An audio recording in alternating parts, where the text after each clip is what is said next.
ben voilà, ça arrive déjà.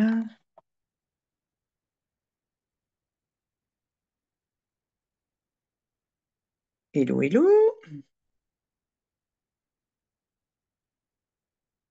hello, hello, hello, ma petite Alice. Hmm. Bonjour. Coucou, ça va? Malade. Oh, ben alors, on me l'a une idée. Qu'est-ce qui se passe? Raconte. Je travaille avec les enfants, donc ils me refilent Ah, bah, sinon, c'est leur pas conseil. drôle. Attends, j'étais en train de chercher un truc, là. Euh, Tu cherches ce que tu as perdu, oui. Ouais, Ah complet. oui. Attends, va bouger. Ah, bah oui, c'était tombé par terre. Bah, forcément. Comment veux-tu faire faux si ça tombe par terre? Hein? C'est rare que ça tombe en l'air, mais va savoir. C'est ça, exactement. On sait jamais. Oui, c'est vrai qu'on a vu des choses bizarres quand même. C'est vrai que il y a quand même des choses. Bon, hein, n'empêche qu'il y a 30 ans, il y a des trucs qu'on n'aurait jamais dit qui se passeraient et qui se passent aujourd'hui. Hein, bon, et puis c'est tout. Bon, j'espère que ça va tout le monde. On va attendre un tout petit peu les retardataires. Et puis surtout, ben, on va vous demander de partager, bien sûr. Donc comment dire, le lien. Alors, il y aura un replay, donc il n'y a pas trop de soucis, mais c'est vrai que s'il y a des gens qui veulent nous rejoindre, là, maintenant. Donc, j'ai mis le lien de la visio Zoom et j'ai mis aussi comment on appelle ça, les codes d'accès. Donc, parce que quelquefois, on a des ordinateurs, des téléphones, des tablettes qui demandent, par exemple, l'identifiant de la réunion, qui demandent le code secret de la réunion. Donc, voilà, j'ai tout donné dans, comment dire, dans le truc. Ça, je l'ai Alors, vu. Je me suis identifiée comme ça. eh ben voilà, tu vois, nickel. Ah oui. Bonjour, bonjour. Bonjour Céline. On va attendre un tout petit peu. Bon, j'espère que ça va en ce mardi soir. Moi, c'est vrai que j'ai beaucoup bossé, donc j'ai encore beaucoup de boulot. Donc, ça va être un peu compliqué. Donc, je ne sais pas si vous avez vu, mais comment dire, il y a le chat. Hein, alors, je ne sais pas si vous êtes sur un téléphone, sur une tablette ou sur un ordinateur. Donc, pour ceux qui sont ou sur tablette ou sur ordi, on a des petits bitoniaux là qui s'allument quand soit on passe le pad là, soit quand on passe la souris. Et donc il y a voilà. Et donc il y a un truc qui s'appelle plus avec trois petits points. On clique dessus et dedans il y a le chat. Donc c'est là où vous pouvez nous écrire si vous avez des problèmes de micro, si vous avez pas envie de nous parler directement, si vous êtes timide, réservé, hein, voilà. Voilà. Téléphone, ça marche bien aussi. Bon, bah ça c'est cool. Et en tout cas, bah, sinon sur le téléphone, c'est peut-être des tirets, des choses comme ça. Je sais pas. Je ne travaille jamais avec le téléphone. Le seul moment où j'ai voulu le faire, ça a duré 4 jours, j'ai pété un câble. Je suis vite allé retourner sur mon ordinateur. Sur Donc, mon téléphone, en bas, il y a marqué discuter. ah bah alors, s'il y a marqué discuter sur le téléphone, pour ceux qui ont un téléphone. C'est Voilà. clair. Bon, bah nous, il faut qu'on appuie sur le petit plus, enfin plus, c'est marqué plus avec les trois petits points. Donc, c'est plus compliqué. Bon, en tout cas, allez, encore quelqu'un qui arrive. Attendez un tout petit peu. 2, 3 minutes encore. En tout cas, n'hésitez pas à partager puisque là, on est en direct et que donc sur vos murs, sur vos groupes, éventuellement sur vos pages, en tout cas, le temps qu'on est en direct et que les gens puissent venir nous rejoindre, ça sera toujours sympa puisqu'on va parler d'un truc qui est quand même vachement sympa qui s'appelle le fait de communiquer pour mieux vendre. C'est quand même un gros sujet, hein, surtout aujourd'hui. Et on va voir l'autre jour, pour ceux qui veulent aller voir le replay, on a parlé des annonces. Hein. Des annonces donc sur les différents supports qui peuvent être le Bon Coin, mais qui peuvent être aussi autre chose. Hein, voilà.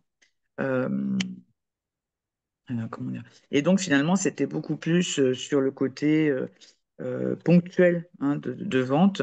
Et finalement, là aujourd'hui, on va parler plutôt de la communication et de façon générale, c'est-à-dire la façon dont il faut communiquer pour mieux vendre, puisque c'est un gros, gros problème aujourd'hui. Euh, Il y a des raisons à ça, hein. On ne va pas jeter la pierre à ceux qui, comment dire, qui n'y arrivent pas ou qui y arrivent très peu. Donc voilà, on va essayer d'expliquer un petit peu les choses. Ok, alors déjà, allez, on va démarrer. Et puis ceux qui ont envie de nous rejoindre, eh bien, nous rejoindront. Voilà. Donc merci à vous d'être venus, bienvenue surtout Bienvenue à tous ceux qui veulent participer à cette discussion. N'hésitez pas à, comment dire, à me parler, soit dans le chat, soit carrément prendre le micro. Surtout, n'hésitez pas. D'accord? Voilà. Donc, je suis pas là pour faire, comment on appelle ça, un gros speech et puis toute seule dans un silence religieux.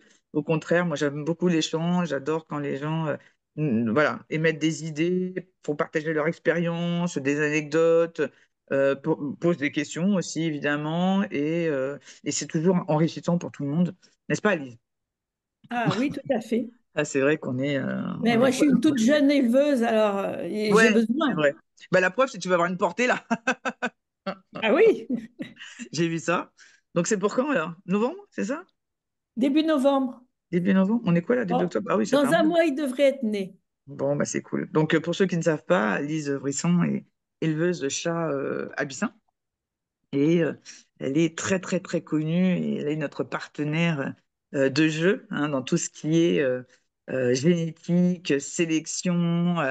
C'est vrai qu'on s'éclate parce que vraiment, on aborde des sujets hyper intéressants dans nos formations. Et d'ailleurs, avec Alice, moi, j'aimerais bien reprendre, tu sais, la formation telle qu'on l'avait faite et avec tu sais, tes interventions Oh, euh, tous les c'était 15 vraiment jours. bien. Ah ouais, Des questions, c'était sympa. c'était Hein, vraiment bien. donc on va remettre ça. Voilà. Alors, donc aujourd'hui, on est toujours dans l'animal de compagnie, puisque on est, enfin moi en tout cas, je suis spécialisée dedans, en particulier le chien, le chat. Et là, évidemment, on va pas, comment dire, discuter de vendre des chiots, des chatons ou des chiens, des chats, ou de vendre du matériel ou de la nourriture ou des prestations de services qui sont liées aux chiens ou aux chats, comme on parlerait de vendre des casseroles ou des chaussures. Hein. Voilà, on le sait, ce n'est pas la même chose. On n'est pas du tout, du tout, du tout dans le même trip. On n'est pas. D'ailleurs, moi je le vois, hein, il y a il y a des prestataires, ils se mettent dedans en se disant, bah oui, bah de toute façon, qu'on vende comment dire, des charentaises ou qu'on vende des croquettes pour chiens ou pour chats, c'est pareil. Eh bien non. Outre le fait qu'on s'adresse pas du tout à la même clientèle, donc ce qui est évident, même si il peut y avoir, donc même sûrement des propriétaires de chiens et de chats qui ont aussi besoin de charentaises, ça c'est possible, d'accord? Mais en tout état de cause, pour ce qui nous occupe, eh bien, on sait que ce n'est pas du tout la même chose. Et ce qui fait que ben, je pense qu'il y a beaucoup de vendeurs au sens large du terme, hein, que ce soit des éleveurs, que ce soit des vendeurs de nourriture, de matériel, de prestat, eh bien, ils sont quand même face à un problème qui est récurrent, même s'il s'éloigne un petit peu au fur et à mesure des années, puisque bon, on est quand même en 2024, même fin 2024, eh bien, c'est l'avant et l'après-Covid. Hein. Ne pas oublier que le Covid, on a commencé à être impacté donc en février-mars 2020. On est sorti à peu près de là, on va dire dans l'automne, voire fin 2021, et on a commencé à reprendre un petit peu du poil de la bête début 2022. Alors, juste pour me présenter un petit peu, pour ceux qui ne me connaissent pas, voilà, moi je suis Véronique Hubert, je suis ancienne éleveuse donc, de chiens de berger de Shetland, donc pendant 30 ans, donc c'est pas d'aujourd'hui. Et ensuite, donc, alors je suis comptable aussi de métier. J'ai passé 26 ans dans l'administration, en particulier dans l'armée, donc ce qui fait que je connais pas mal de rouages dans tout ce qui est domaine administratif. Et finalement, tout ça m'a permis de créer des formations enfin, on va dire dédiées à tous ceux qui sont dans le monde du chien et du chat. Alors, ça m'a pas empêché de faire des formations avec un éleveur d'alpaga, par exemple. Ça a été très, très enrichissant. Et aussi une personne qui vend des veaux, hein, des veaux à viande. Donc, comme quoi, eh bien, quand on s'implique vraiment dans une activité, on peut avoir vraiment pas mal de profils différents. Et c'est ce qui fait et finalement, c'est la passion qui nous anime et c'est pour ça que ça fonctionne. Donc, moi, ben voilà, ben je fais des formations, enfin, en tout cas, j'ai créé et je diffuse des formations dédiées à l'animal de compagnie, en particulier le chien, le chat, que ce soit du domaine administratif, juridique, fiscal, sanitaire, mais aussi tout ce qui est sélection, grâce à notre amie Alice ici présente. Donc, on travaille pas mal ensemble. Mais aussi tout ce qui est évidemment communication, hein, ça va être un peu l'objet de ce qu'on va discuter aujourd'hui. et tout ce qui est handling aussi, donc ce qu'on appelle, c'est la présentation de chiens en exposition, pour ceux qui ne connaissent pas. Alors, on a d'autres projets, par exemple des accompagnements sur mesure pour des personnes qui souhaitent avoir des compétences ou creuser peut-être un sujet particulier ou peut-être deux ou trois sujets. Donc, on vous accompagne. Donc, c'est pour ça qu'on ne peut pas vous donner de montant ni quoi que ce soit. Par contre, évidemment, sachez-le, c'est qu'on a beaucoup de possibilités de financement, que ce soit par le CPF, que ce soit par Vivea pour ceux qui cotisent à la MSA, que ce soit par France Travail pour ceux qui sont inscrits, qu'ils aient des allocations ou pas, que ce soit des personnes qui dépendent de l'AGFIP, donc l'AGFIP qui est l'organisme de financement soit comment est-ce qu'on appelle ça? Soit des formations, mais aussi de tout le matériel et de tout l'environnement nécessaire à être mieux quand on est en situation de handicap déclaré, donc RQTH ou comment dire, ou l'invalidité, hein, d'accord? Et on a aussi les OPCO, comme on appelle, c'est-à-dire en fait des organismes de financement qui sont dédiés à tous ceux qui dépendent de l'URSSAF, d'accord? Donc toutes les activités qui ne sont pas d'agriculture. Et effectivement, Céline me le rappelle, parce que c'est vrai que c'est tout neuf pour nous, alors j'ai du mal à l'imprégner. Effectivement, nous avons obtenu l'agrément pour faire la formation et faire passer l'examen à CACED, et aussi évidemment l'actualisation des connaissances pour ceux qui arrivent au bout de leurs 10 ans, qui n'ont pas encore dépassé, mais qui arrivent tout juste au bout de leurs 10 ans. Alors que ce soit après avoir passé l'examen, donc par exemple ceux qui ont passé le CCAD ou le CETAC à l'époque, ou ceux qui avaient un diplôme donc équivalent. Alors le diplôme est toujours valable, hein, je le dis, d'accord? Ceux qui ont passé le diplôme, je sais pas moi, d'éducateur, de vétérinaire, etc. Votre diplôme n'est pas valable que 10 ans, hein, je le rappelle. Par contre, l'équivalence au niveau de la CACED était valable que 10 ans. Donc, si effectivement vous arrivez à un moment donné où on vous a donné l'équivalence de la CACED pour votre diplôme à cette époque-là, eh bien, vous devez repasser l'actualisation. Pas l'examen, mais l'actualisation. D'accord? Donc, n'hésitez pas à me contacter hein, pour avoir des infos. On sera toujours, toujours ravis de vous aiguiller, de vous écouter, en tout cas de vous accompagner dans ce que vous avez besoin, ce que vous avez envie. Et voilà. Donc voilà. Alors, eh bien, on va poser une petite question à ceux qui sont là. Dans quel domaine êtes-vous? Donc, Alice, on sait que tu es éleveuse, dans le chat abyssin. Pour ceux qui, voilà, dites dans le chat ou carrément parlez-moi, il n'y a pas y a pas de souci. Dites-moi, qu'est-ce que vous faites aujourd'hui? Dans quel domaine êtes-vous? Que ce soit qui ait un lien, d'ailleurs, alors, si possible, qu'il y ait un lien avec le chien et le chat, mais ça peut être un projet. Donc, allez, on y va. Qui veut parler? Oui, allez, vas-y. Alors, moi, je suis éleveuse de chiens. Alors, j'ai été éleveuse de bulldog anglais il y a 12 ans. J'ai Ouais. fini, arrêté il y a 12 ans. Mhm. Et je sens la différence en reprenant là où j'ai fait une portée de Spitz. Ouais. Donc, j'ai deux chiots, un qui est vendu Mhm. et l'autre qui n'est pas vendu, qui va faire 5 mois. Ah oui, d'accord, ok. Mhm. Mais le problème, c'est que je suis un peu trop honnête. On n'est Et jamais trop honnête, jamais, Et jamais. dans le Spitz, voilà, ça m'a un peu retourné le retour aux sources, surtout dans le Spitz, Mhm. parce que bon, il y a beaucoup de. Pour moi, alors, est-ce que c'est de la malhonnêteté ou se voiler la face? Je ne sais pas. Mhm. Je ne Mhm. suis pas chez ces gens-là. Mhm. Mais moi, comme il y a le Spitz nain, il y a Ouais, le Spitz speed petit. petit, speed moyen, mhm. Voilà. Et Et le nous, dans grand. le Nord, on Mhm. peut avoir du petit. Et moi, c'était quelque chose qui me hantait, de Mhm. devoir vendre un Spitz nain qui Mhm. serait petit. Oui, c'est-à-dire qu'en fait, tu avais l'impression de blouser les gens parce que finalement, tu n'étais pas capable de moi de donner la taille, mais ça, c'est normal? Non, alors pas de moi, mais Ou même à trois si, quatre parce mois, enfin, je que veux dire, c'est quand même compliqué quand même. voilà, du coup, j'ai mené mon enquête. J'ai Mhm. appelé des éleveurs de petits Ouais. qui, eux, de temps en temps, ont des nains Mhm. pour voir comment eux, ils se repéraient et tout ça, pour me Mhm. donner. Effectivement, il y Ils en ont a un peut-être que je. ils ont peut-être comment on appelle ça, des courbes de croissance? Voilà, des courbes de croissance et des choses comme ça pour essayer de me renseigner parce que j'en avais un dans la portée, on a dû faire une césarienne exprès parce qu'il était trop gros et celui-là, depuis qu'il est né, j'étais persuadée qu'il était petit. Bon, Et puis bah, il y en c'est a bon. Mhm. personne là, je m'en suis rendu compte et là, il s'avérait qu'il est petit. Il D'accord. a, Bon, bah, il a après. 7 mois, il a déjà 23 centimètres. Donc voilà. Bon, bref, on va pas rentrer dans les détails. Et voilà, c'est quelque chose, moi, qui m'a énormément retourné. Donc, je suis dans la réflexion, est-ce que je continue le Spitz Mhm, ou pas?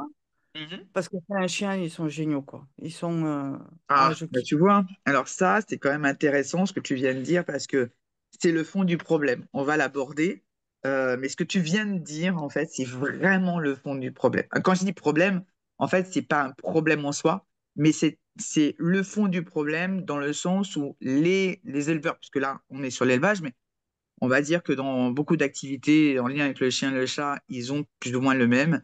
Eh bien, c'est de se dire que on est passionné et de pas pouvoir retransmettre cette passion. Et ça, c'est le gros, gros, gros souci. Oui. Donc, on va en parler. OK? Bon, bah, super.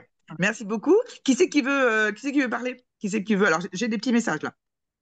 Tac, tac, tac. Céline qui doit faire donc l'actualisation. Myriam, donc il n'a pas de micro, il n'a rien, qui nous dit qu'elle est éleveuse de berger allemand et de chat céleste. OK, très bien. Laura qui nous dit qu'elle est éleveuse de Shetland et de BAM, hein, de berger américain miniature. Pas trop de soucis de vente. Bon, OK. Après, c'est sur des races qui sont en demande hein, en ce moment. OK. Bon, bah super. Bon, alors en tout cas, ce qu'on va faire, en fait, on va déjà faire l'état des lieux. D'accord? Bon. Donc, déjà, évidemment, vous l'avez vu, surtout que finalement, vous êtes que éleveur, du coup, hein, aujourd'hui, mais on peut parler de façon générale, hein, des activités liées aux chiens, aux chats. Eh bien, on a soit peu de demandes, soit peu d'achats. Donc, ça, c'est vraiment l'état des lieux. OK? Ah, il y a Céline qui dit qu'il est éleveuse de Chihuahua aussi. OK. On a Jennifer qui rentre. On a aussi des gens qui, en tout cas des gens, quand je dis des gens, c'est des futurs acheteurs potentiels, hein, voilà, qui chipotent sur les informations que vous leur donnez, et puis surtout bah, qui disent qu'ils vont réfléchir et en fait qui ne reviennent pas. D'accord? Bon. Qui c'est qui vient de rentrer? Jennifer? Jennifer, tu nous entends? Est-ce qu'elle a un micro, Jennifer? Ou alors Oui, elle je est vous entends, ressortie. oui. Ah, c'est bon. Eh bien, écoute, Bonjour. on vient de faire un petit... Bonjour, Jennifer. On vient de faire un petit tour de table. Dis-nous, t'es dans quoi? Dans quelle activité chien-chat? Dis-nous. En fait, je suis en élevage canin et pension canine et féline. Ok, élevage de quoi? Boston Terrier. Ok, parfait. Eh bien, enchanté, bienvenue, Jennifer, pas de souci. Merci. Alors, on venait juste de commencer, hein, t'inquiète. Alors, donc, les gens aussi qui se désistent, hein, après avoir mis ce que j'entends souvent, hein, des options, d'accord? Et puis finalement, qui ne donnent pas suite, hein, puisque finalement, bah, ils n'ont pas payé, alors pourquoi se casser la tête à donner suite, dire ne serait-ce que revenir vers la personne et dire qu'elle n'est pas intéressée, c'est tellement compliqué, d'accord? On a, même chez les autres professionnels, on a un problème de besoin qui n'est pas toujours bien, comment dire, établi, qui n'est pas toujours bien détecté. Et ce qui fait que, ben, moi, je vois, alors pas dans toutes les activités pro hein, du chien et du chat, il y en a qui sont over. Hein. J'ai un ami, je ne sais pas s'il se reconnaîtra qu'est-ce que je veux dire, quand il verra donc comment dire, le replay, c'est quelqu'un qui vient de se lancer dans le transport et il a déjà beaucoup de demandes. Donc voilà, alors qu'il n'était pas du tout connu dans le milieu avant, mais par contre, il est connu dans le milieu du chien.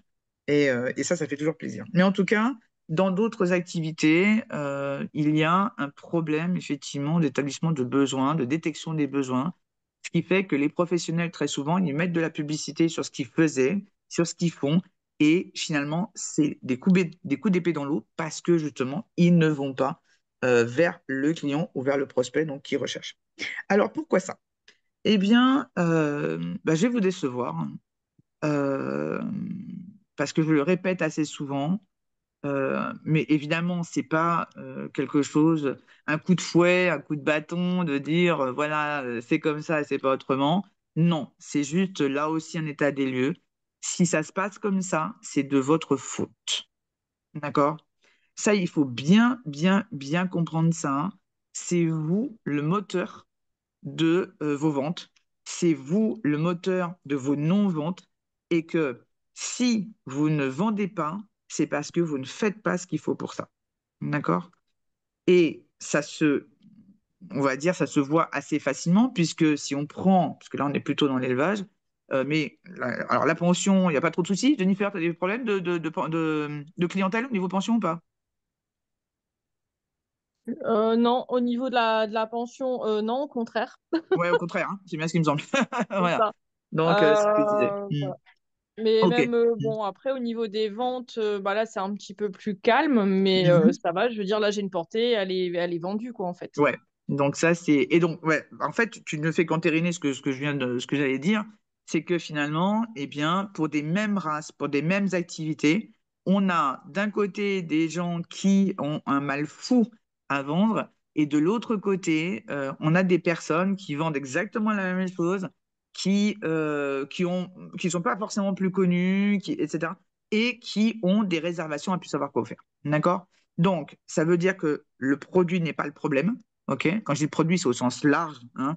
Loin de moi de qualifier de produit de meubles ou quoi qu'est-ce pour un chien ou un chat, hein, dans ce cas-là. Mais en tant que tel, hein, c'est quand même du point de vue légal, du point de vue fiscal, c'est un produit, hein, mais encore une fois, je parle sur le plan général. Oui, Stéphane, bonjour. Je sais que tu es en retard, c'est pas bien. Mais on te pardonne. Bon.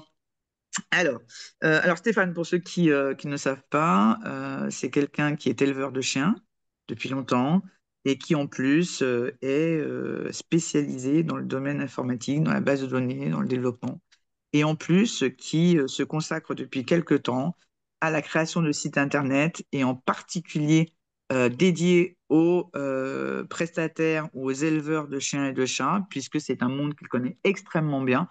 Donc les deux facettes hein, de ce monde-là.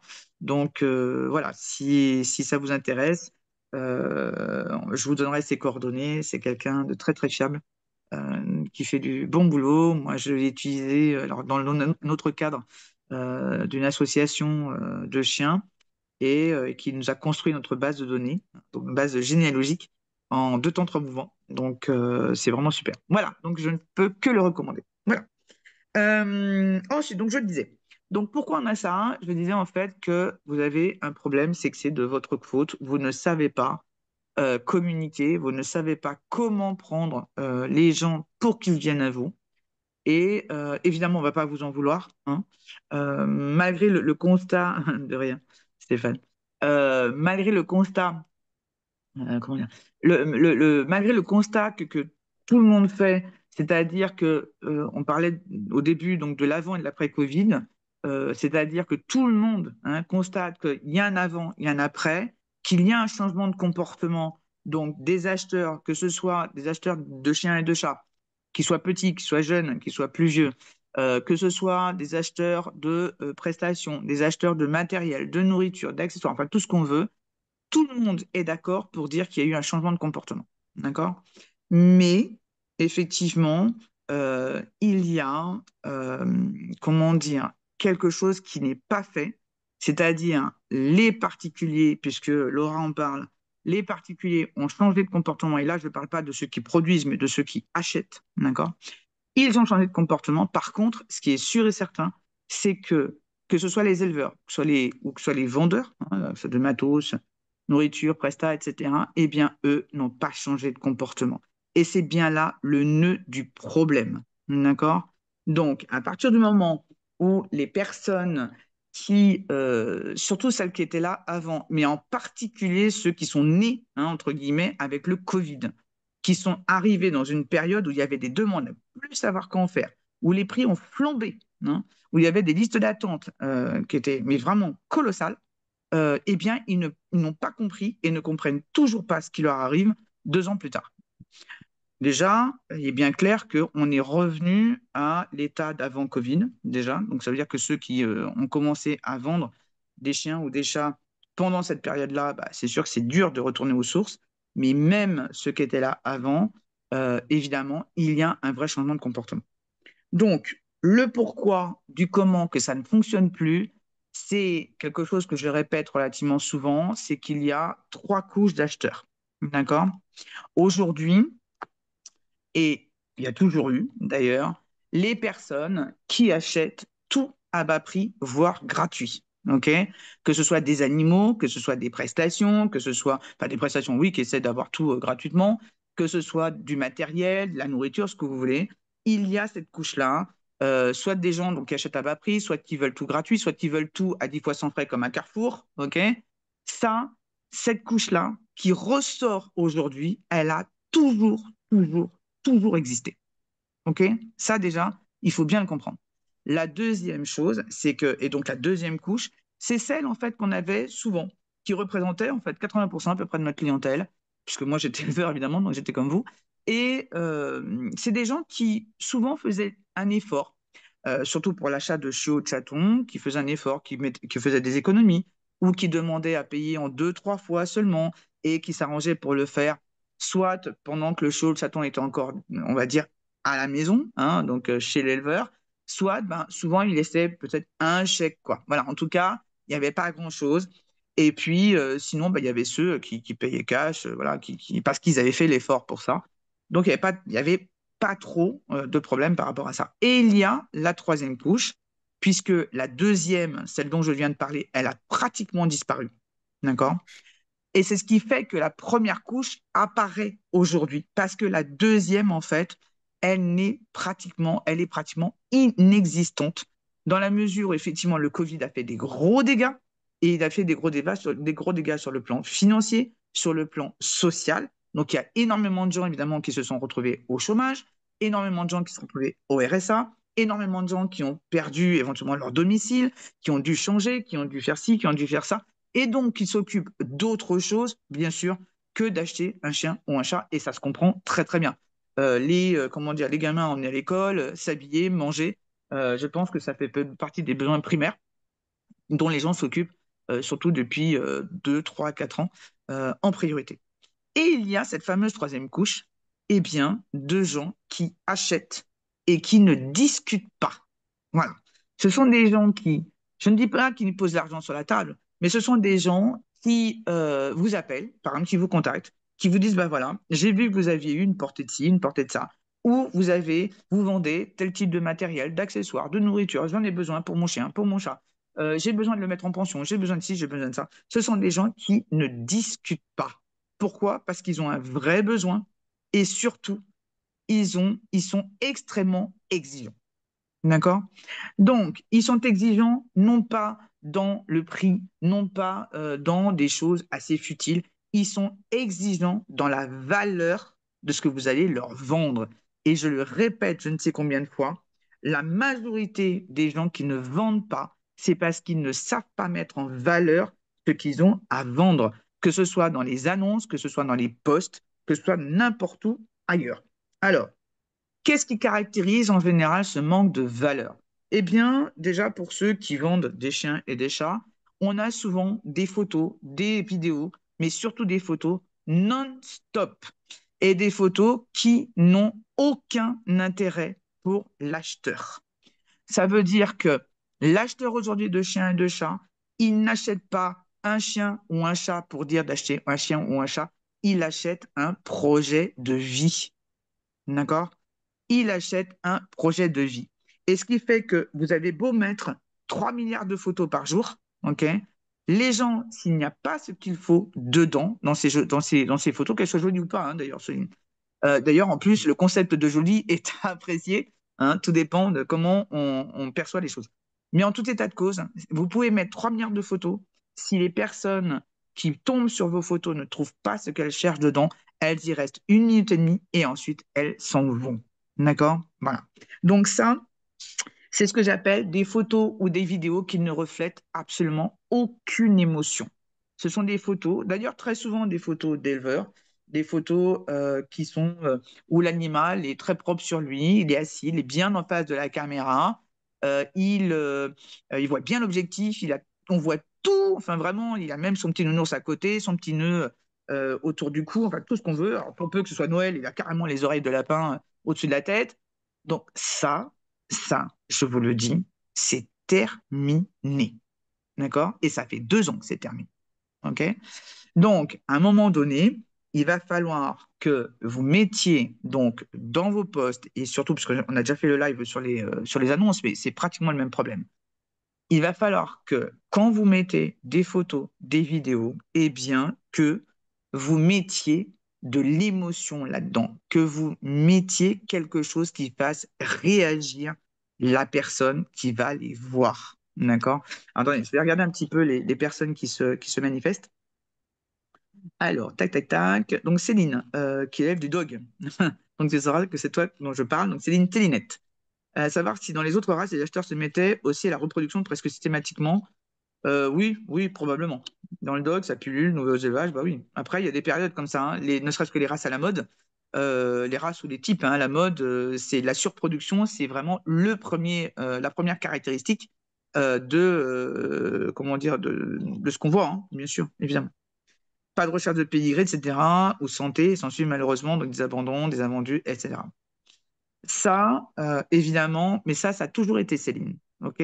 La seule chose qui fait que tu le vois aujourd'hui, c'est parce que justement, il y a cette deuxième couche d'acheteurs, entre guillemets, qui n'existe pratiquement plus, ok, et qui fait que ça, cette surproduction, eh bien, tu la vois aujourd'hui. Ensuite, oui, beaucoup de particuliers, Laura, bien sûr, qui reproduisent n'importe comment. Tu ne fais que confirmer ce que Céline dit. Voilà. Donc, en tout état de cause, le gros, gros, gros problème, il est là. Il n'y a pas d'émotion dans vos photos et dans vos vidéos. Vous êtes éleveur, peut-être de longue date, d'accord? Vous êtes connu, pas connu, etc. OK? Eh bien, dites-vous bien une chose, c'est qu'en général, dans 98% des cas, vous avez tous le même travers. Ça veut dire que vous faites des photos d'éleveurs en oubliant complètement quelque chose d'extrêmement essentiel, c'est que vous vendez 98 à 100% de vos chiens et de vos chats à des particuliers. Des particuliers. D'accord? Et ça veut dire que le particulier qui achète un projet de vie, eh bien, ce qu'il veut savoir, c'est des informations sur la race que vous vendez, sur le caractère, sur la vie au quotidien qu'il va vivre, d'accord? Sur toutes les choses, en fait, que le chien ou le chat va connaître avec lui. OK?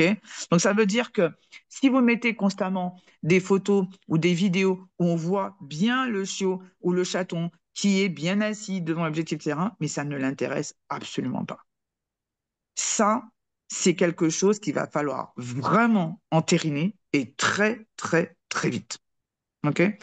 Et surtout, bien comprendre aussi une chose, c'est que les acheteurs aujourd'hui, c'est pas qu'ils se renseignent pas, c'est qu'ils sont, alors il faut dire ce qui est, ils sont assez feignants, hein, c'est vrai. Euh, et surtout, mais en même temps, ils veulent avoir dès le départ les infos en fait qu'ils cherchent et qu'ils n'auront pas forcément envie de vous demander. D'accord? Donc, ça veut dire que s'ils ne trouvent pas sur votre page, sur votre site, sur vos annonces, que ce soit sur le Bon Coin ou ailleurs, sur des espaces, sur des annuaires, etc., s'ils ne trouvent pas ces informations-là, vous ne vendrez pas. D'accord? Tout simplement parce que vous ne vendez pas 98 à 100% de votre production à des éleveurs. Vous les vendez à des particuliers. OK? Donc, ça veut dire que si vous continuez à mettre des infos qui fonctionnaient peut-être il y a 4-5 ans, hein, je ne dis pas le contraire, hein, d'accord? Mais si vous continuez à mettre des infos du genre des résultats d'expo ou de travail qui n'en finissent pas, des tests, des cycles de tests à rallonge que personne ne comprend à part vous et votre monde. Ça n'intéresse absolument pas le particulier. OK? Donc ça, il va falloir que vous changiez votre communication par rapport à ça.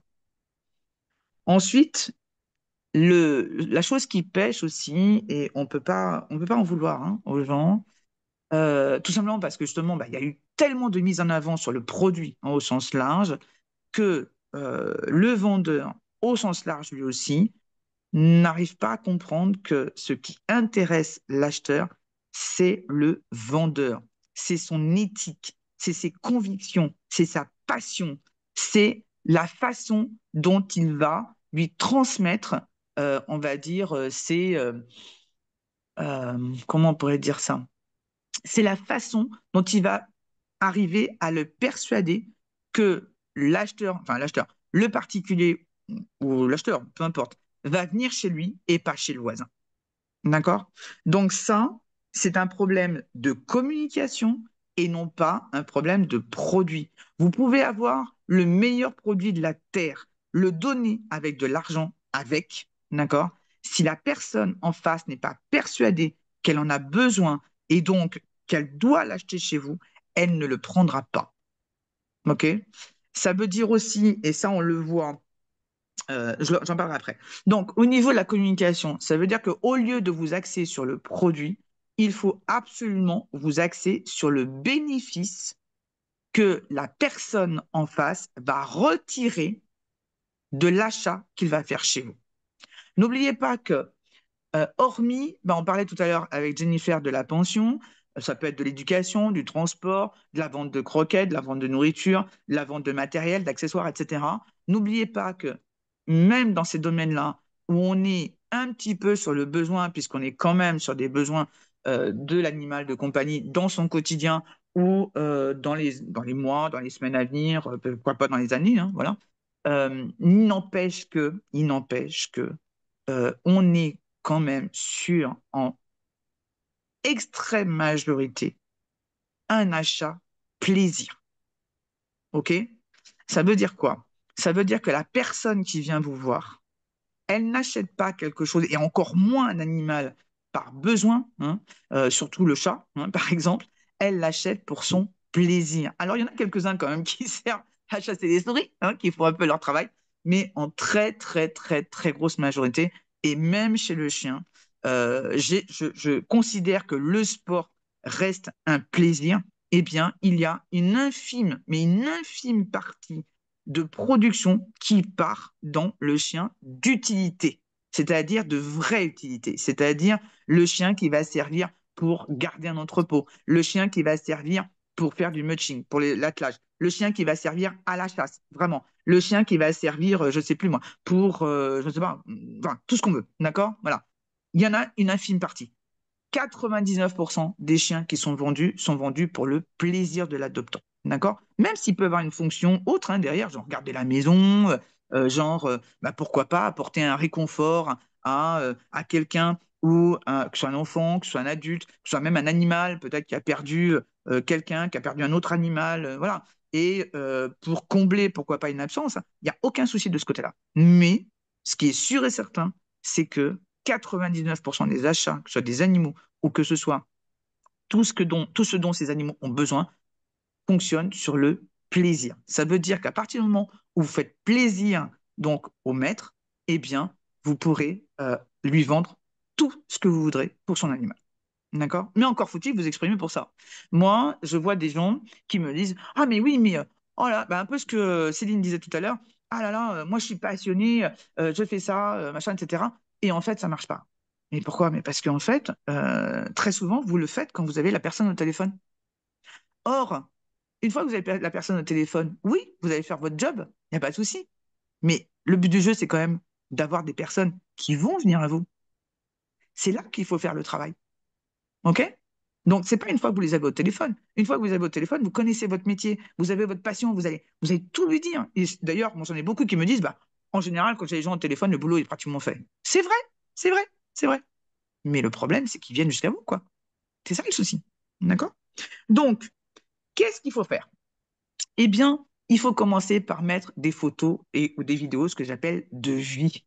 Je parlais de projet de vie tout à l'heure. Eh bien, il faut mettre des photos de vie. Vous savez, en fait, pour ceux qui ont déjà, en tout cas pour ceux qui vendent des chiens et des chats, ceux qui ont déjà élevé un petit peu et donc qui ont déjà vendu donc, des animaux à des personnes, hein, beaucoup de particuliers, bien sûr, et ces particuliers qui leur envoient des photos, hein, ou des vidéos, et l'éleveur les trouve absolument pourris, hein, parce que on voit rien, on voit pas la tête qu'il a, on voit pas quelle couleur il a, on voit pas s'il a du poil, s'il a pas du poil, on voit pas si la queue est longue, on voit rien, d'accord?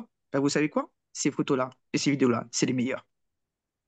Pourquoi? Parce que c'est justement des photos et des vidéos qui sont faites justement par des particuliers. N'oubliez pas une chose, vous vous adressez à des particuliers, comme eux, ok?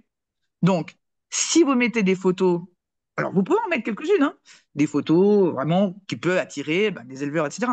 Mais n'oubliez pas que les éleveurs, s'ils ont vraiment envie d'acheter chez vous, ils vont poser les bonnes questions. Et ils se contreficheront que vous mettez 3000 photos par jour.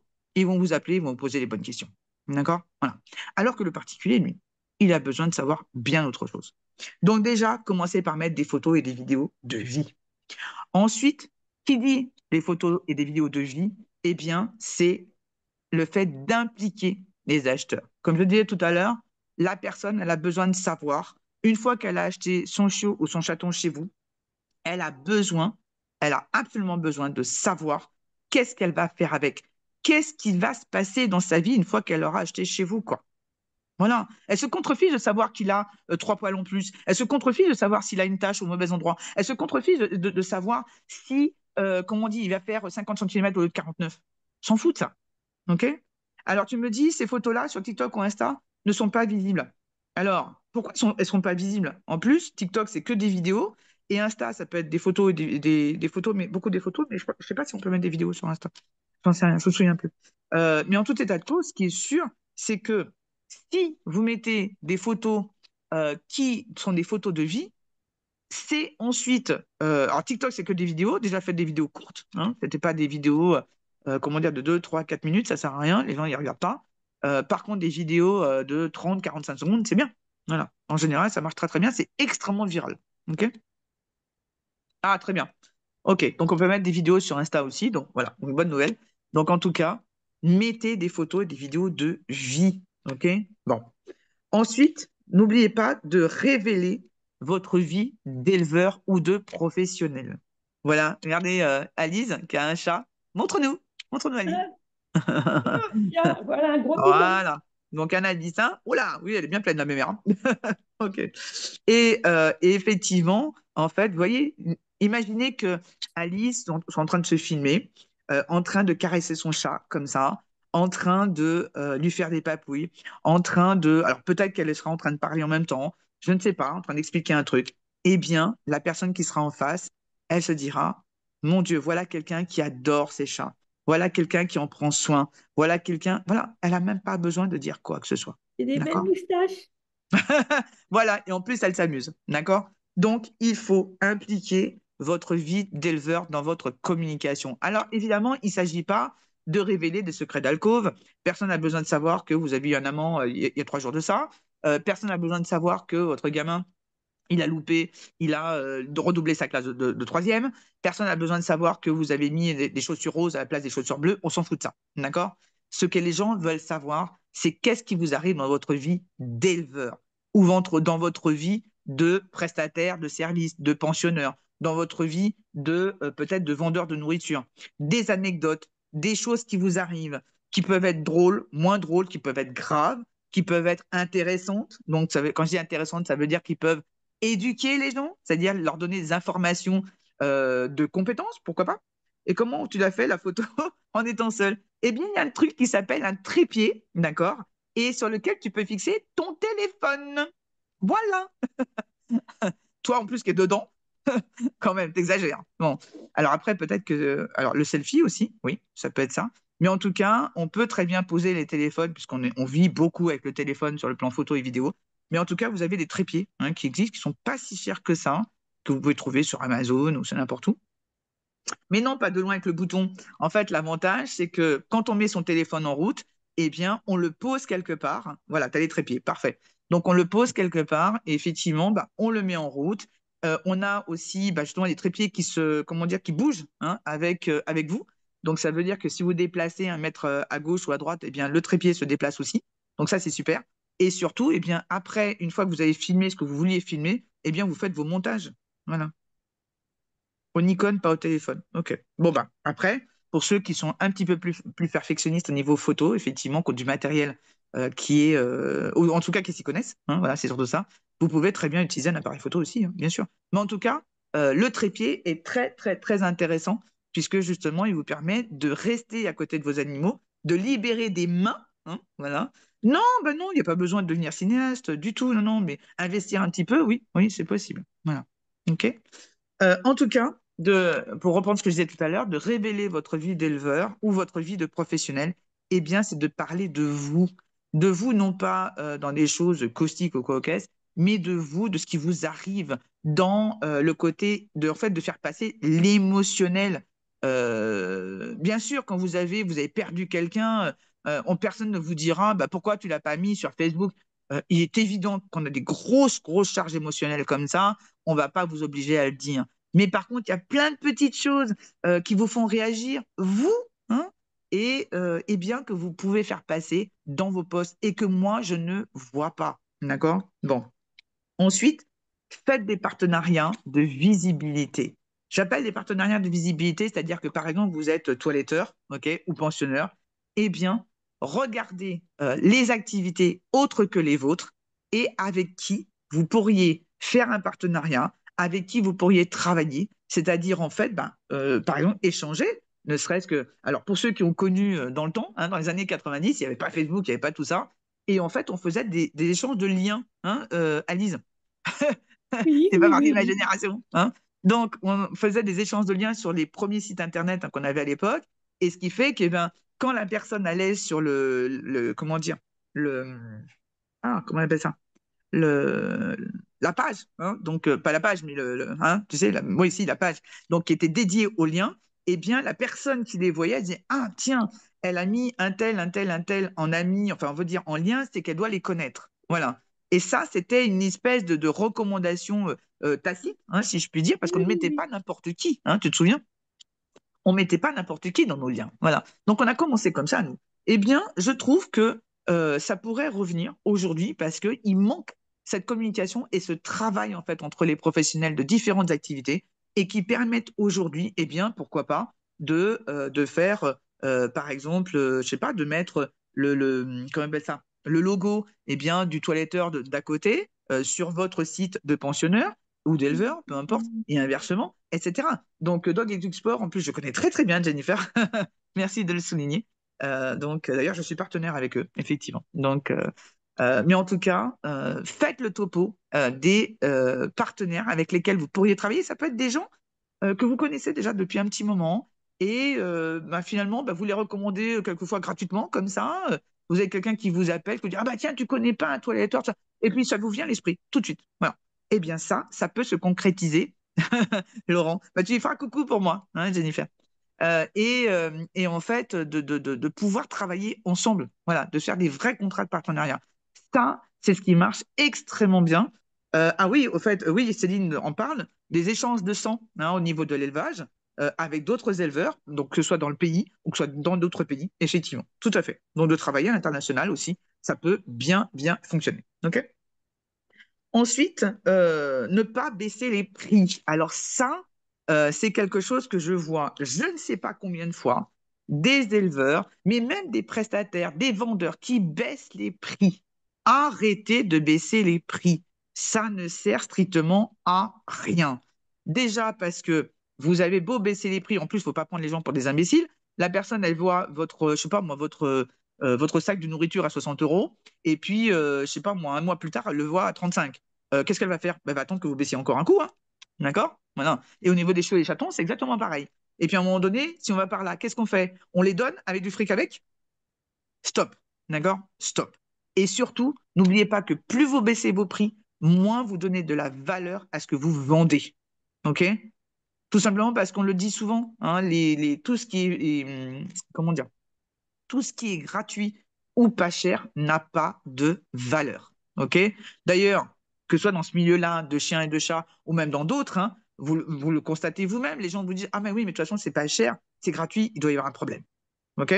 D'accord? Donc, vous voyez bien, la méfiance s'installe dès qu'on baisse les prix. Et puis surtout, dès que vous baissez les prix, et surtout en dessous d'un certain montant, hein, eh bien, vous avez affaire à une autre clientèle. Vous allez avoir tout de suite affaire à la clientèle dont j'en parlais tout à l'heure, les gens qui veulent tout gratuit ou pas cher, probablement soit pour revendre derrière, soit justement parler des reproductions, hein, des reproductions sauvages tout à l'heure.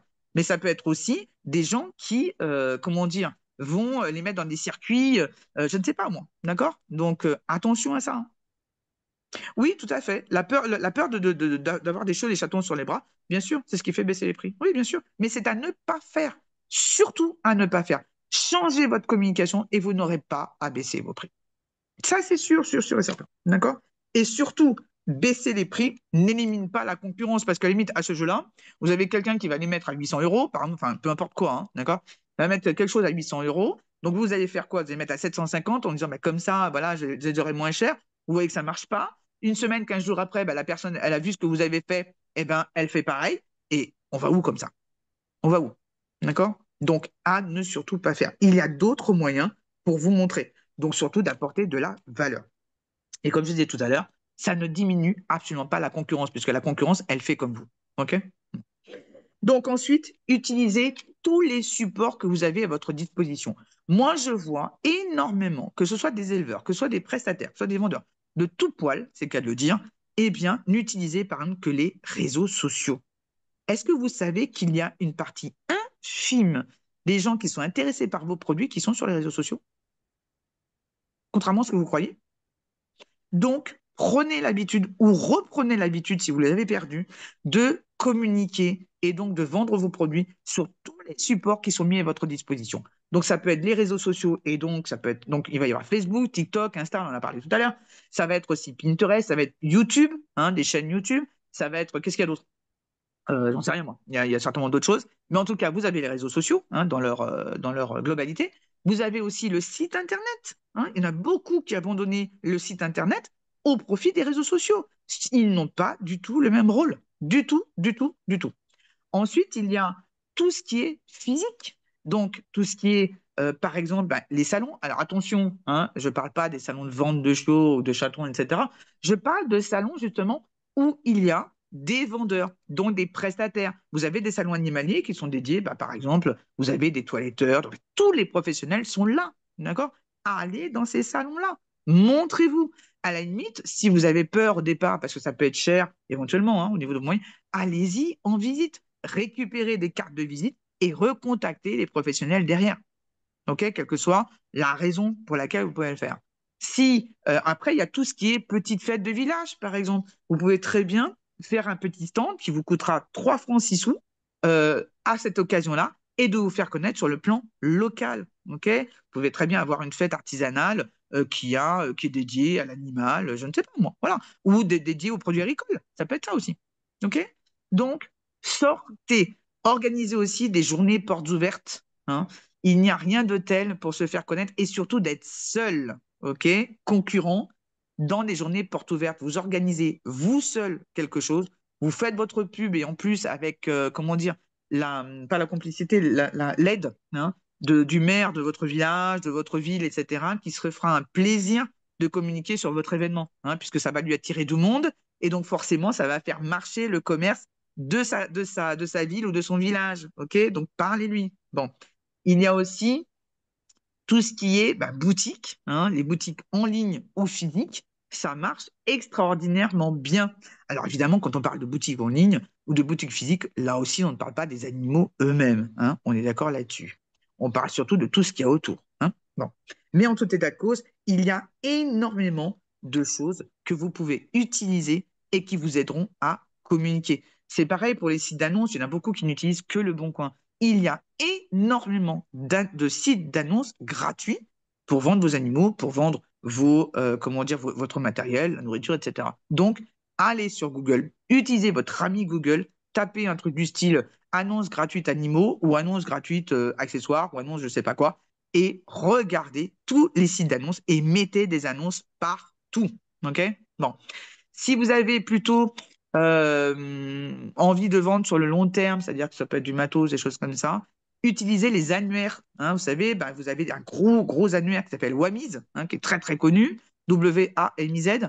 Vous avez Furty aussi, qui est dans le même genre, F comme Françoise, U-R-T-Y. D'accord? Pour atteindre les seniors, on peut passer par où? Les seniors, les gens ou les animaux? Les gens? OK. Eh bien, c'est pareil, on a un problème de communication. C'est-à-dire que si tu veux atteindre les personnes qui ont déjà un certain âge, qui effectivement peuvent être un profil pour tes animaux à toi, parce que tu estimes que la race que tu vends ou le type que tu vends eh bien, est plus adapté aux personnes âgées ou moins âgées, mais en tout cas qui ont un certain âge, eh bien, il faut que tu communiques dessus. Il faut que tu apportes de la valeur sur le bénéfice que ces gens-là vont avoir en achetant un chien ou un chat chez toi. D'accord? Donc ça, c'est vraiment excessivement important. Ensuite, on a tout ce qui est fidélisation des clients, donc pour tout ce qui est hors élevage, et des adoptants pour tout ce qui est éleveur. Ne pas oublier que malgré qu'il y ait des supports de communication, des réseaux, etc., n'oubliez pas que le bouche à oreille est extrêmement important. Extrêmement, extrêmement important. Il est évident que quelqu'un qui a acheté, pour parler de l'élevage, qui a acheté un chien ou un chat chez vous, en théorie, il ne va pas en acheter un toutes les 5 minutes. D'accord? Ce n'est pas une paire de godasses. Hein, bon. Mais par contre, sur une dizaine d'années, dans un temps de dizaine d'années, il n'est pas impossible que vous en achetiez un deuxième. OK? Mais surtout, s'il est super satisfait d'un ou des animaux qu'il a achetés chez vous, même s'il ne va pas en acheter une palanquée, eh bien, il va vous recommander. OK? Donc, il va dire, parce que, par exemple, qu'il habite en ville ou à la campagne, il va se promener avec ses chiens, ou alors il va aller avec son chat, pourquoi pas, en vacances, dans un hôtel ou quoi qu'est-ce, parce qu'il pourra, les animaux seront admis, etc. Et il y a des personnes qui seront là, qui vont voir le minou, qui vont dire, oh là là, comment il est beau, etc. Où est-ce que vous l'avez acheté? C'est un chat comme ça que j'ai toujours voulu. Eh bien, qu'est-ce que vous allez faire? Vous allez recommander la personne à qui vous l'avez acheté. Vous n'allez pas recommander l'animalerie du coin, en admettant qu'il puisse le faire, ou alors l'élevage que vous connaissez absolument pas d'à côté. Vous allez recommander, même s'il est à 800 km de là, vous allez recommander la personne où est-ce que vous l'avez acheté. D'accord? Et on est tous pareils à ce niveau-là. Absolument tous pareils. OK? On va très, très, très rarement recommander quelqu'un qu'on ne connaît pas. OK?